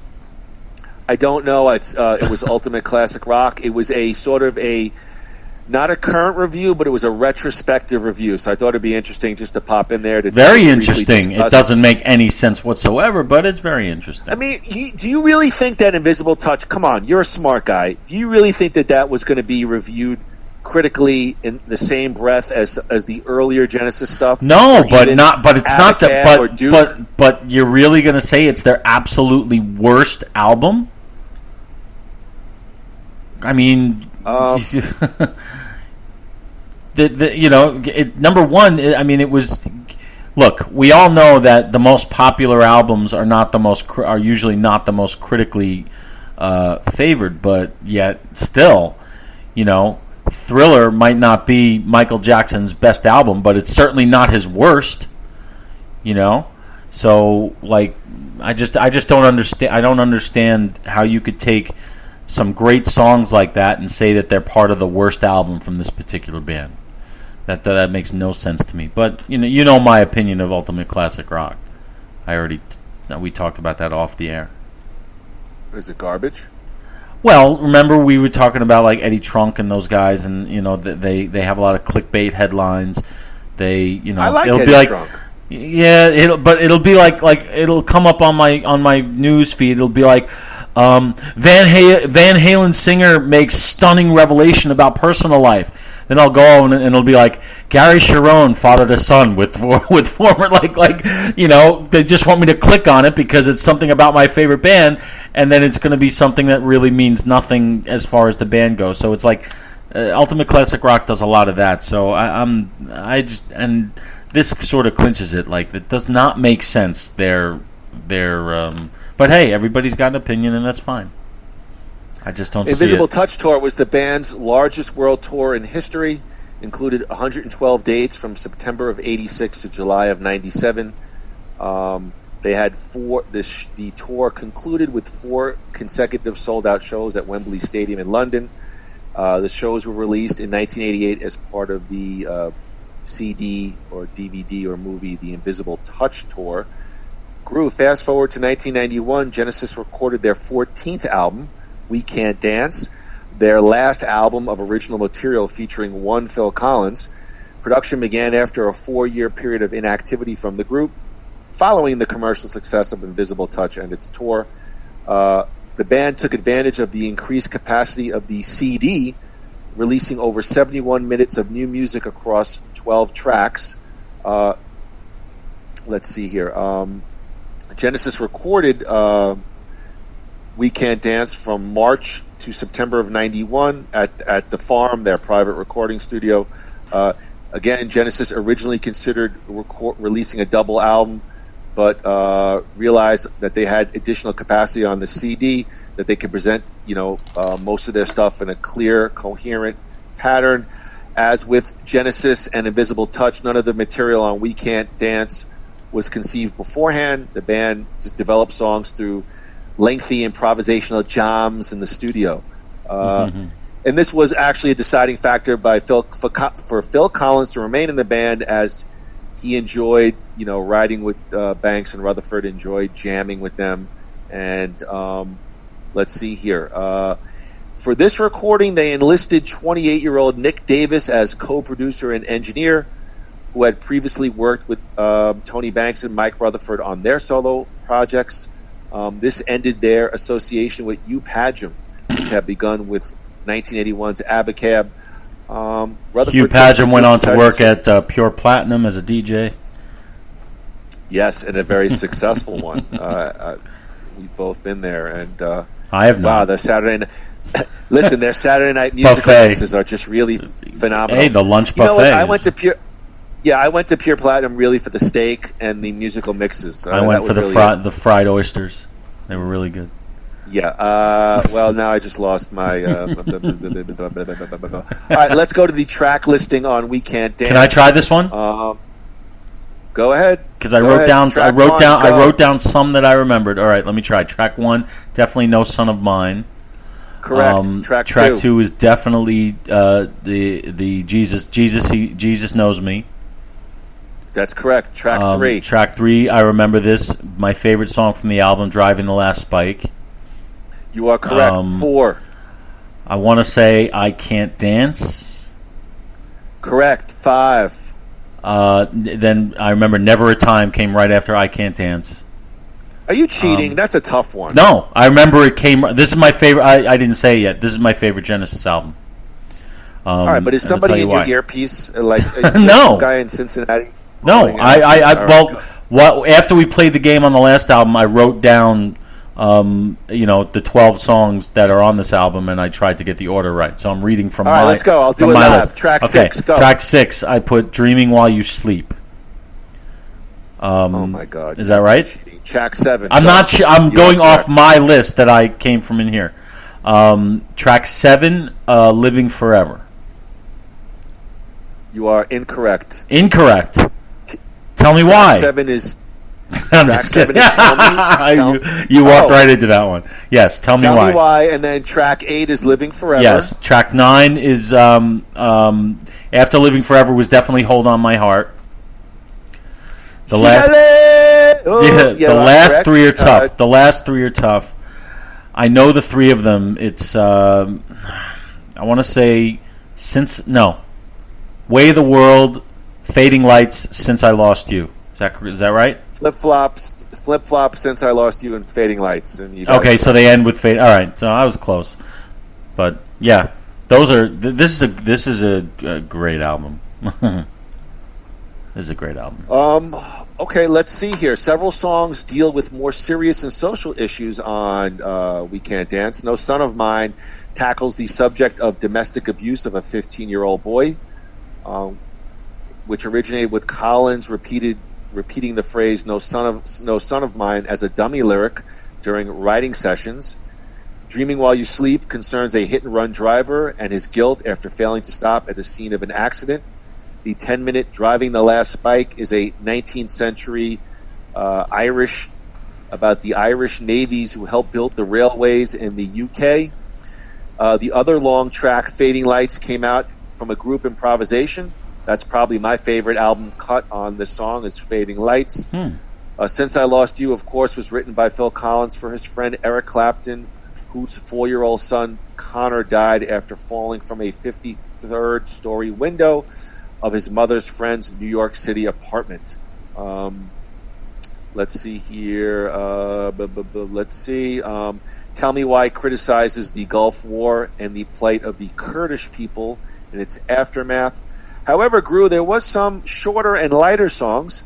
I Can't Dance was a criticism of models who would appear in jean advertisements that were popular at that time and was built around a heavy Rutherford guitar riff.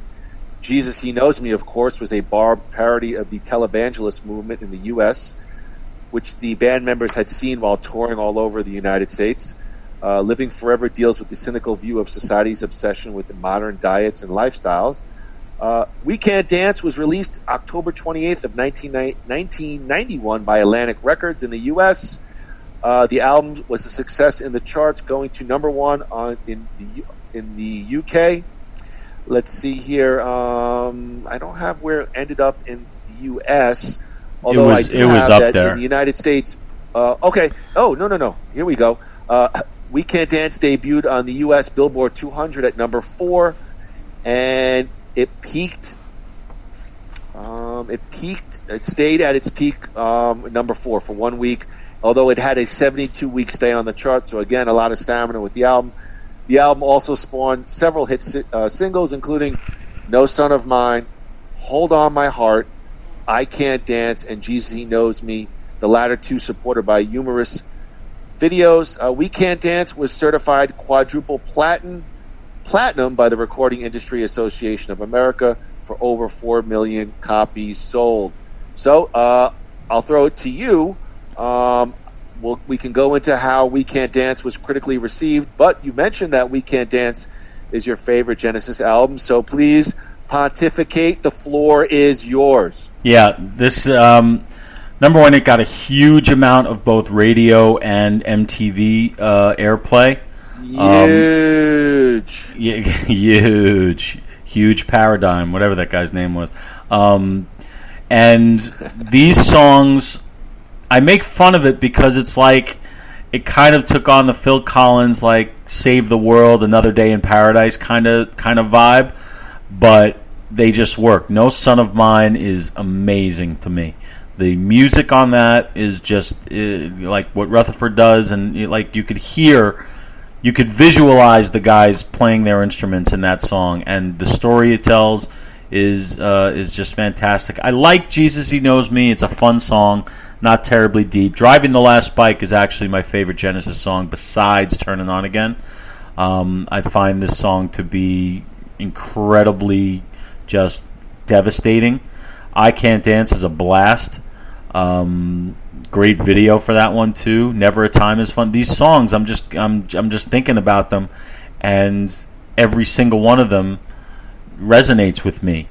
And I remember having this album constantly in my CD player when it came out, and it was actually they became because of this album, they became my first real. Besides Billy Joel, they became my first real big concert when I went to see them at Giant Stadium for this tour. It was actually not my idea. It was the idea of a friend of mine, a very dear, close friend of mine who said, we met up at our summer camp reunion, and he said, Genesis is going on tour. Let's go see them. And I'm like, well, I'm not that huge of a fan, but I think it'll be fun. And then I heard this album, and I was like, oh, man, this is going to be amazing. We got the tickets. We were ready to go. And then at the last minute, said friend decided that he had too much work to do for school. So I ended up going with my dad. Do you know who that man was or is, Mr. Moody? Yeah, I dropped the ball on that one for sure. Yeah, but go ahead. What I like to add about We Can't Dance, I think this is a more complete sound. Yes. I don't really equate this with too much of the Phil Collins sound like I do Invisible Touch. I think your point about Invisible Touch is well received. I think this is a Invisible Touch. Yeah, it can almost pass for a Phil Collins album. I think here they have a more complete sound. I understand some of the songs about saving the world, but I thought this was a better album musically than Invisible Touch, and a pretty fitting, if it is going to be the last, or it ends up to be the final Phil Collins original material led version of Genesis, a pretty good, solid, fitting way to wrap it up. I'll also tell you that, there were two albums that came out at around this time in the same year. It was this and Queen's Innuendo that were both it was a departure from the trend at the time, which was headed towards grunge, and like that, bands like Pearl Jam were on the rise, Nirvana, Primus, all the those kind of grungy stuff, and I just wasn't into that. So these two rock and roll albums. We Can't Dance is a rock album. Innuendo's a rock album, and so I was thrilled to hear this kind of music. So that might play into the reason why this is my favorite Genesis album, because it just resonated with me at the time, and it really got me started on Genesis. Actually, I can give that credit to you, even though you stood me up. I still went to the concert, and it was still great, and I would not have gone if not for you, so thank you for that. And I remember my dad almost getting into a fight with a guy in front of us who wouldn't sit down. I was like, Dad, it's rock and roll. It's not Barbra Streisand. Dad, it's rock and roll, man. But this album just and Genesis, it surprises me that it only hit number 4 because it was all over the place. Yeah, but you don't. I know, but it already by this time, the classic rock generation, those artists, those albums just were not delivering like they did in the 80s and the late 80s. Yeah, but with the airplay, I mean, you couldn't turn on a station, whether it was MTV or the radio, without one of these. What did they have? 5 top hits on this album? I mean, they were all over the place. They were. It was a sold out stadium tour. I mean, somebody's buying these records. Yeah, I don't know where those songs charted. Let me go over how We Can't Dance was critically received. Okay. Rolling Stone criticized Tell Me Why and Way of the World for being soulless and impersonal social commentaries, but regarded most of the songs as outstanding and summarized. Although We Can't Dance doesn't quite achieve the... hold on one second. Can you hit pause? Hold on one second. He thinks I hit pause. I really didn't. We're just going to wait. I have no idea what's going on right now. But well, I did hit pause, but I unpaused it. So now it's just me and you guys. What do you guys think of Genesis We Can't Dance? Really? Oh, I forgot. We're not doing this live. I don't know where he went. All I see is his home art there. But anyway, now I'll pause it so I don't bore you. Okay? And so Rolling Stone Although they say that We Can't Dance does not quite achieve the vulnerable grace of Duke or the exuberance of Abacab, Genesis has nevertheless delivered an elegantly spare and even adventurous album. David Brown of Entertainment Weekly gave it a lackluster review, stating, "At a time when everything is uncertain, you almost have to admire a record like We Can't Dance. You know there'll be some couple of fleeting moments when the band breaks out of its torpor. For instance, the very primal stomp of I Can't Dance, and that such moments will just as quickly be gone by the rest of the musical quickstand." Let me see what else we got here. Ultimate Classic Rock, your favorite, ranked We Can't Dance as the 14th best album by Genesis, stating that Collins' final album with Genesis is full of obnoxious, overproduced pop. Most of the tracks sound like cast-offs from one of his solo albums. When the meager charms of a song like I Can't Dance are a highlight, you're in big trouble. Steve Chick of The Guardian dismissed the album as blandness in a countdown of 10 of the best Genesis songs. So clearly, I mean, I don't feel that way. I actually think We Can't Dance is a stronger album than Invisible Touch. Yeah, but, Ultimate Classic Rock Ultimate Classic Rock must be drinking Clorox or something. I don't know. But I don't get them. I don't get them. We Can't Dance garnered Genesis an American Music Award for Favorite Pop Rock Band, Duo, or Group, and 2 further nominations for Favorite Adult Contemporary and Favorite Adult Contemporary Artist. Interesting album, interesting time for the band. Groo, it's Phil's last original album of material with Genesis. To date. Final thoughts on We Can't Dance? Like I said, still my favorite, and that's because it's got. Even though I can say that there are some songs on Invisible Touch that might be better than anything on We Can't Dance, as an album, this one flows from beginning to end to me. It's a narrative, and I love it. I really love these songs, and I love the manner in which they're presented. The music on it is adventurous in many ways. Even though it doesn't seem experimental, I Can't Dance is definitely experimental. Name another song that sounds like I Can't Dance that you've ever heard. There's so much greatness on this album, and it was, like I said, it was my entry into Genesis. So, this will remain my favorite unless they come out with something that tops it. Yeah, I mean, listen, it's a good album, but let's be real. It's not the White Album. I mean, okay. I didn't say it was the best. I said it was my favorite. Wait a second. There is a difference. Put a little something out there. There is a difference. The Godfather is probably the best movie ever made, but it's not my favorite. Just like if I were to say, I believe that the best Genesis album is probably Genesis. That's what I think. But my favorite is We Can't Dance. It's 2 different things. Don't you agree? I was looking forward to this podcast until last night on the text message you put Rocky IV is not a Rocky movie. I said that on the podcast. You got to be too smart for the room. I mean, that's what. Oh my God! I've said that. Threw up in my mouth. I said that on the podcast, and you know it. I said it's a lot of fun, but it's not a Rocky movie. It really isn't. It just doesn't work as a Rocky movie. It works as a movie. I want to go back and disagree with that statement. I'm going back in time. Okay, but I'm just saying that's nothing I haven't said before.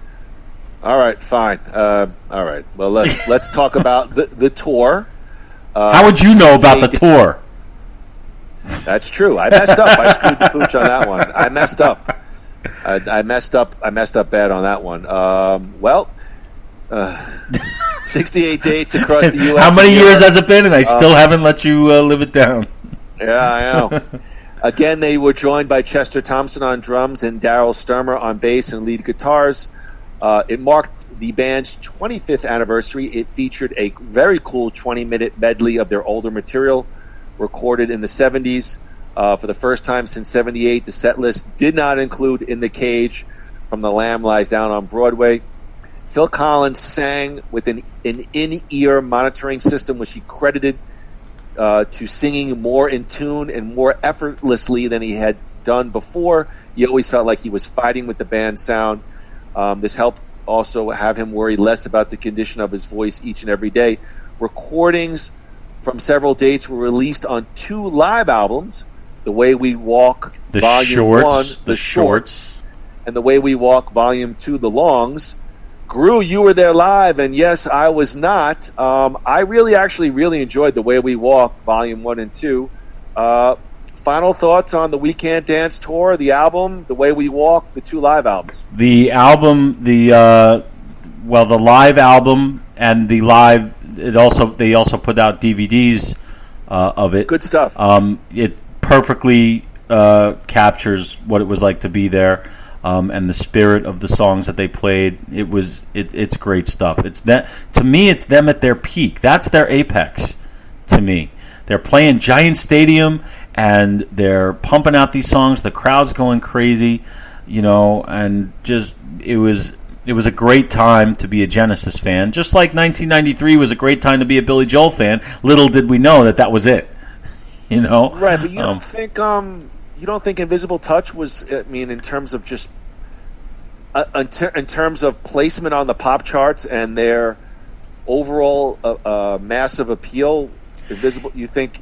Maybe. I know what you're saying, and you are right, except the hardest thing to do is to follow up a monstrously successful album like Invisible Touch with another hit, and they did it. And, so I give them an insane amount of credit for that. Well, speaking of insane, March of 96, the Phil Collins era is over, Groo. Collins announced his departure from Genesis. In a statement, he said, having been in Genesis for 25 years, I feel it is time to change directions in my musical career. For me now, it will be movies, some jazz projects, and of course my solo career. I wish the guys in Genesis all the very best in their future. We remain best of friends. So, of course, we have the inevitable beginning and the inevitable end. Phil Collins, gone from Genesis.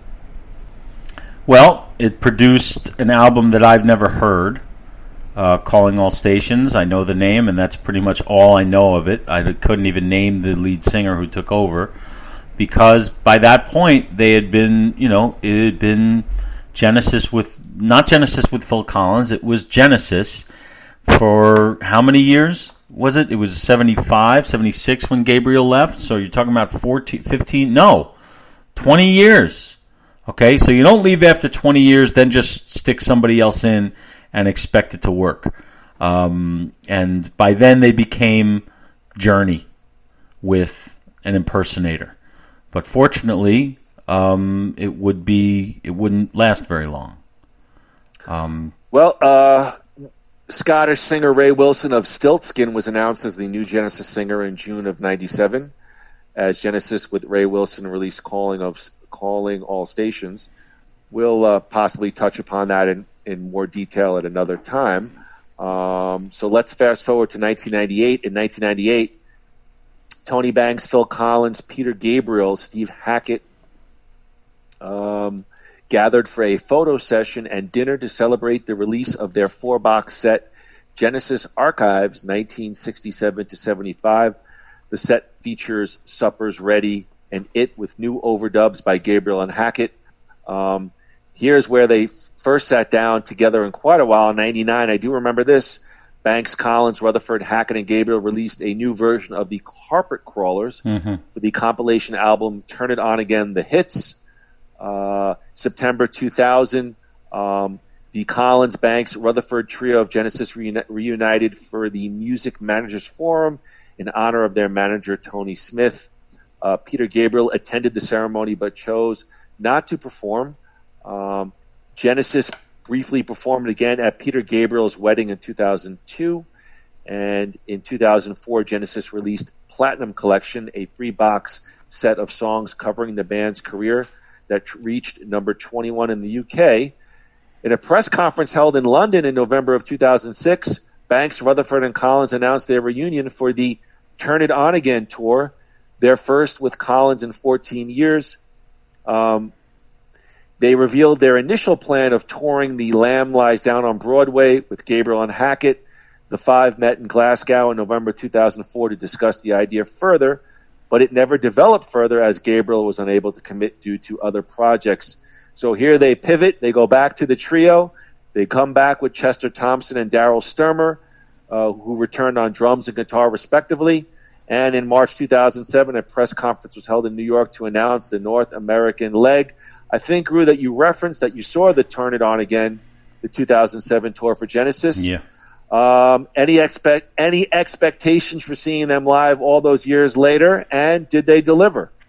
Yes, the expectation was that I was expecting them to be the same pretty much as they were at We Can't Dance, and they lived up to that expectation. It was terrific. Was it one of the greatest shows I've ever seen? No. Was it a blast? Absolutely. They just played what you wanted to hear. Collins was great. The guys were great. It was so much fun to watch, and they did a great job. They really did. Do you remember what you told me? No. All right. So if you remember, the other big reunion tour was Van Halen. And right. You said to me, I saw them very close to each other. Yes. Spend your money, go see Van Halen. Did I say that? Oh my God. Okay, you know what? And you know what? Because in 2007, when I saw that Van Halen concert, it blew me away. Genesis didn't blow me away. Hey, you know what else? Okay, and in 2007, blind faith in your leader will get you killed. War. What is it good for? No. So I stand by that statement. Because I'm on a limited budget. No, I mean, whatever reason, I decided to go see Van Halen, and I never saw Genesis. But look, I regret it because I've never seen Genesis. That's probably one of my bucket list shows. But you've seen them twice, and they've delivered pretty. Seen him fun, competent, three times. Cool concerts. Okay, well, I saw him twice on the return, the Turn It On Again tour, and it was a carbon copy, same thing. Actually, it was really stupid. Like I went. I think I saw them twice in 3 days. One at Madison Square Garden and one at Giant Stadium. The Giant Stadium one, I was in like front row. They played an arena and played a football stadium. I'm pretty sure it was that close together. I wonder why they. Craig would know because he was there too. I wasn't. And you'll probably agree with whatever he says too. That is not true. That is not true. They'll probably say that Rocky's not a sports movie and blah blah blah. It's blah, not. Blah. Maybe you're going to tell me Genesis is not a rock band. They're an R&B interpretation. No, that's what Ultimate Classic Rock seems to think. Genesis is a rock band. But yes, that Turn It On Again. I'm going to call you Andy Trunk from now on. Oh. Andy Trunk. I'll take that name. All right. Well, I don't mind Eddie Trunk. But it was a great. It was a great concert, and just you're going to hear what you want to hear. And Collins was great. So Genesis, Groo, the Phil Collins version ends after the 2007 reunion tour. But wait just a minute. Great read, Moody. In January 23rd, 2020, Collins, Banks, and Rutherford are spotted together at, of all things, a New York Knicks basketball game in MSG, sparking rumors of a possible Genesis reunion. On March 4th, 2020, the trio announced their reformation and the Last Domino Tour on Zoe Ball's BBC Radio 2 show. The tour is 17 dates across the UK and Ireland between November and December of 2020. Daryl Sturmer will return on bass guitar, and Phil Collins' son, Nick, will play drums now due to Phil Collins' sort of ill health.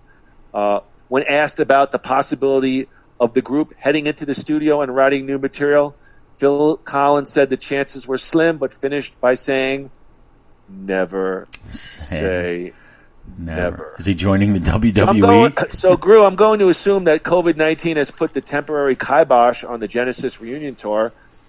Phil Collins has stated that he would try and play some drums on the tour. Had the last Domino tour come to the U.S., would you have gone to see it? And would you be excited to see Genesis in 2020? Absolutely, but only with you. Yeah. I mean, the only thing I think would be interesting is... That's not gay, guys. Not that there's anything wrong with that, but we started somewhere, and we should fulfill that commitment we made. No, but I did see Phil Collins on... No, let me be serious for a second, because there's one point. We're sort of wrapping this up here, but I did go see Phil on his last I'm Not Dead Yet tour, his 15th final tour, and I found myself really enjoying it while acknowledging that Phil Collins' health is not great. I mean, he walks out on a cane. The voice is a little bit hoarse. It's a little bit sparse at times. But for some reason, I think I told you over the phone, it fit. Like, I didn't mind it. He's, I don't know how old he is. He's probably late 60s, early 70s. But I didn't mind it. Whereas maybe with David Lee Roth, it bothered me, the quality of his voice. I don't know if I'm even making sense. But I think, Nick Collins on drums, not seeing Phil do, or maybe very limited stuff on the drums, maybe weird, maybe interesting, maybe it's not a plus. I would be excited to see Genesis in 2020 because I'm excited to see any classic rock at this point. I'm starved as a fan. I'm not a fan of today's music and not a fan of much of today's rock at all. So right now the last Domino tour was just for the UK and Ireland. Although Rolling Stone has referenced, why would they just have 17 dates in Europe? Most likely they would bring it to the States if it was any kind of success. So I'll shut up. I said a lot. Any thoughts on Genesis? Will we see them? Will this COVID thing pass? Will we see Genesis on tour in the United States? And blah, blah, blah, blah. If live music returns, we'll see them. They'll do it. And time can only help Collins. I believe he's getting better. Because when he was doing that tour that you saw, that I remember you telling me that how much you liked it, he didn't play any drums. So for him to be talking about possibly playing some drums coming up is to me that says that he's sort of maybe getting better. Because I know it was back surgery or from years of playing drums. I think that was it. But in either case, it doesn't matter. If they're coming, I'm going. And the interesting thing to me, based on what you said, is I saw Phil Collins in concert once by himself in, I think it was, I want to say 97, 98. It was the Dancing to the Light tour, and I didn't like it at all. I didn't like the concert. I just found it strange and boring. I'll tell you for that, we'll talk about it, but I think that was his world music album. He was trying to, I think. But even the old songs, there was something missing. So. But then I saw him again with Genesis a few years later, and he was a rock star again. So, it was. But like you said, the best point you made is that. What have we got left? So if Genesis comes, we're going, and there's a short list of bands that if they come, we'll be there, So, Groo, what is Genesis' legacy as a rock band? Genesis has estimated to have sold between 100 and 150 million albums worldwide.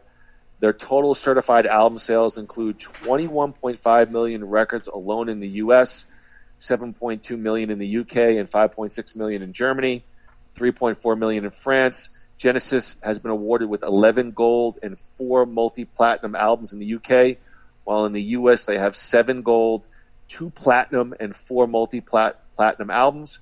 In March of 2010, Genesis was inducted into the Rock and Roll Hall of Fame by Phish guitarist Trey Anastasio.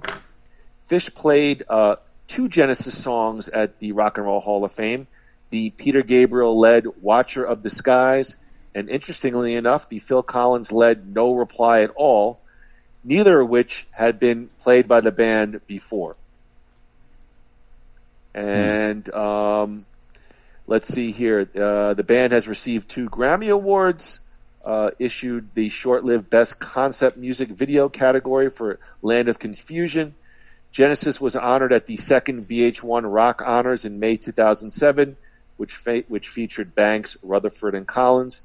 They were inducted into the VH1 Rock Honors by none other than Robin Williams. At their commercial peak in the 80s, the music of Genesis faced the accusation of being flabbergastingly insignificant by leading American music critic Robert Hilburn. The band was accused of selling out, that they sold out their art rock fan base and have become dismissed as easy listening lightweights in the 1980s, although some critics have argued that this is unfair and that they have made their share of mediocre albums, but no bad ones. So let's see here. Journalists have reported that fans preferring one era of the band strongly dislike others. If you're either a Gabriel sort of guy or a Collins guy. We talked about, has a band really changed their look and sound so much as Genesis, moving from art prog rock hipsters to fairly middle-of-the-road adult rock act. Groo, I'll ask you, has there been a band that has profited so much from a lead singer change?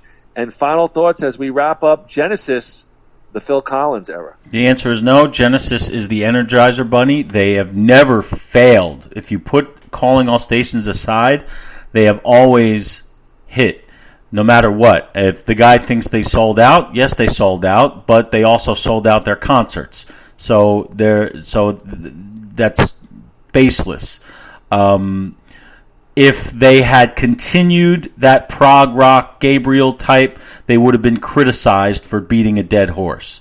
They had the balls. You're probably right. They had the balls to move in new directions continuously throughout the decades, and it's generated nothing but hits and money and concerts and everything you'd want out of a rock band. If Genesis was constantly on tour for the last 30 years, okay, doing the same shit, okay, would we love them as much as we do? Would we be as excited to hear about this tour coming up, hopefully in 2020 or 2021, as we would be? I don't think so. I think the intervals have done nothing but serve this band very, very well. And I don't think that there's a Gabriel camp and a Collins camp. I think Genesis fans are Genesis fans. Do I prefer the Collins era? Maybe, only because I'm more familiar with it. If I really sat down and listened to that Gabriel stuff over and over again, maybe it would resonate with me. But I haven't heard it in so long, and I was introduced to the Collins version, and that's really what I grew up on, and that's what I'm interested in. But I don't see that kind, because the breakup was not really a breakup. They're still friends. They're still, it was just Peter was getting too big, so it was like Crosby, Stills, Nash and Young in a way. Sometimes he would come back and say, I think in 2020 there's probably no longer a debate about Peter Gabriel versus Phil Collins, but I think if you were back in the 70s or 80s when the band was at more of a commercial presence, or maybe, but you were describing what a recent review of the concert, right? The Hilburn review? No, it was just sort of just some pieces on their legacy as a band. I think that Genesis' legacy as a band is going to be, in terms of Phil Collins, that they were sort of a little on the poppy, fluffy Phil Collins side more than, progressive rock, critical stuff that, these pretentious critics think. Yeah, but they eased into that. They didn't just go from one extreme to the other. They made it like, they adjusted with the times, and, we just went through the albums. Both of us love them all. I agree with you on the Peter Gabriel piece. I agree. Had they stuck with that sound, eventually it would have fell out of favor, and probably the critics would have criticized them a bit for, So I think that, moving to Phil Collins, well, certainly the band profited tremendously. I mean, Genesis was just an absolute powerhouse in I would say the 80s for sure. I mean, they were just right up there as a band that was on radio, massive sales, but we know that always doesn't translate into critical success. But that's why you and me, we love stuff like this, because we were really not so high and mighty on the critical piece. We love what we love.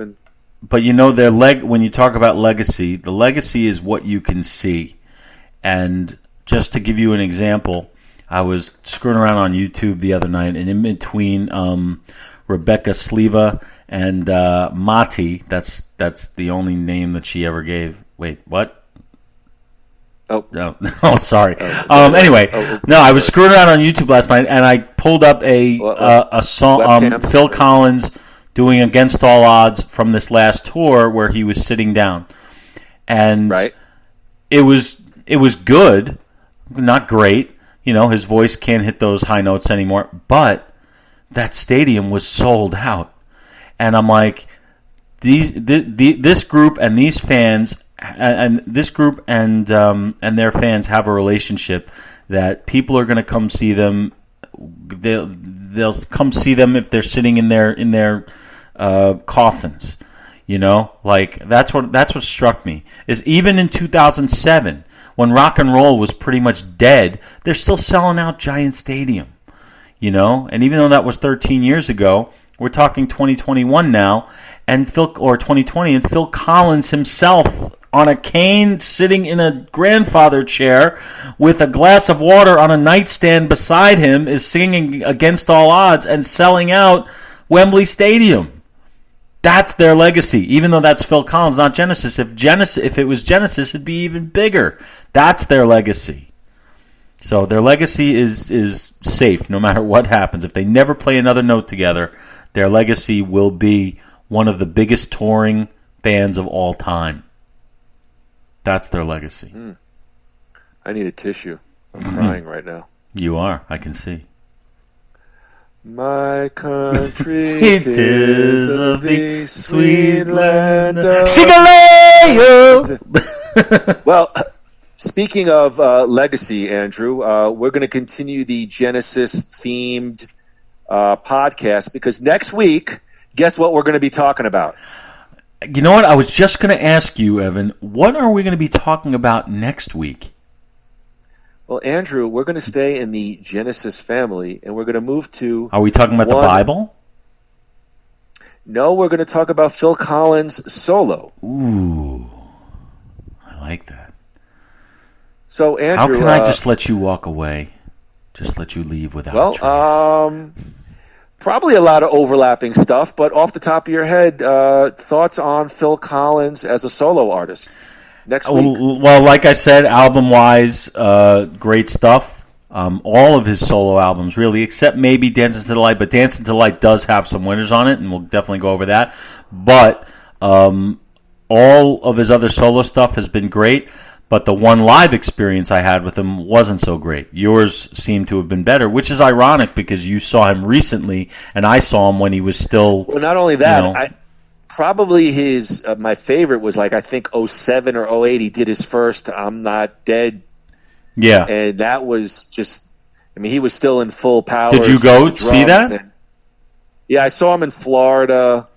I went with Eric Schneider and a few Brads. I didn't see that tour. That was the tour that they opened up with a pretty cool 10-minute drum solo into Something Happened on the Way to Heaven. Great way to kick off a concert. Yeah, a lot of fun. Phil Collins solo next week on Nothing Worthwhile. I am looking forward to that. What a body of work this guy has. Andrew, say that really again. Something. I said, what a body of work this guy has. Really, it's just, and his movie career. If you saw him in Hook, he took it right to the edge and just went gave it that little extra oomph for all 7 seconds he was in that movie. Well, I think, Andrew, that's a good spot to end it right here. We're talking about Hook, and it's sort of losing critical and commercial steam, but Why don't you take us out of here? Well, it'd be my pleasure, and the pleasure has been yours for this hour.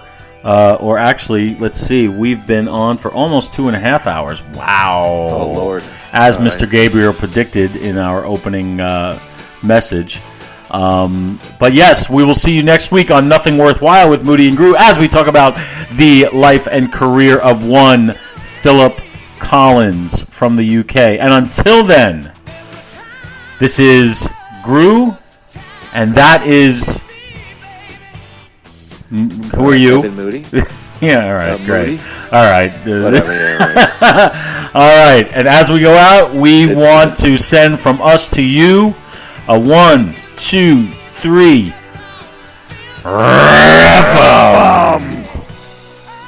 Whack, whack.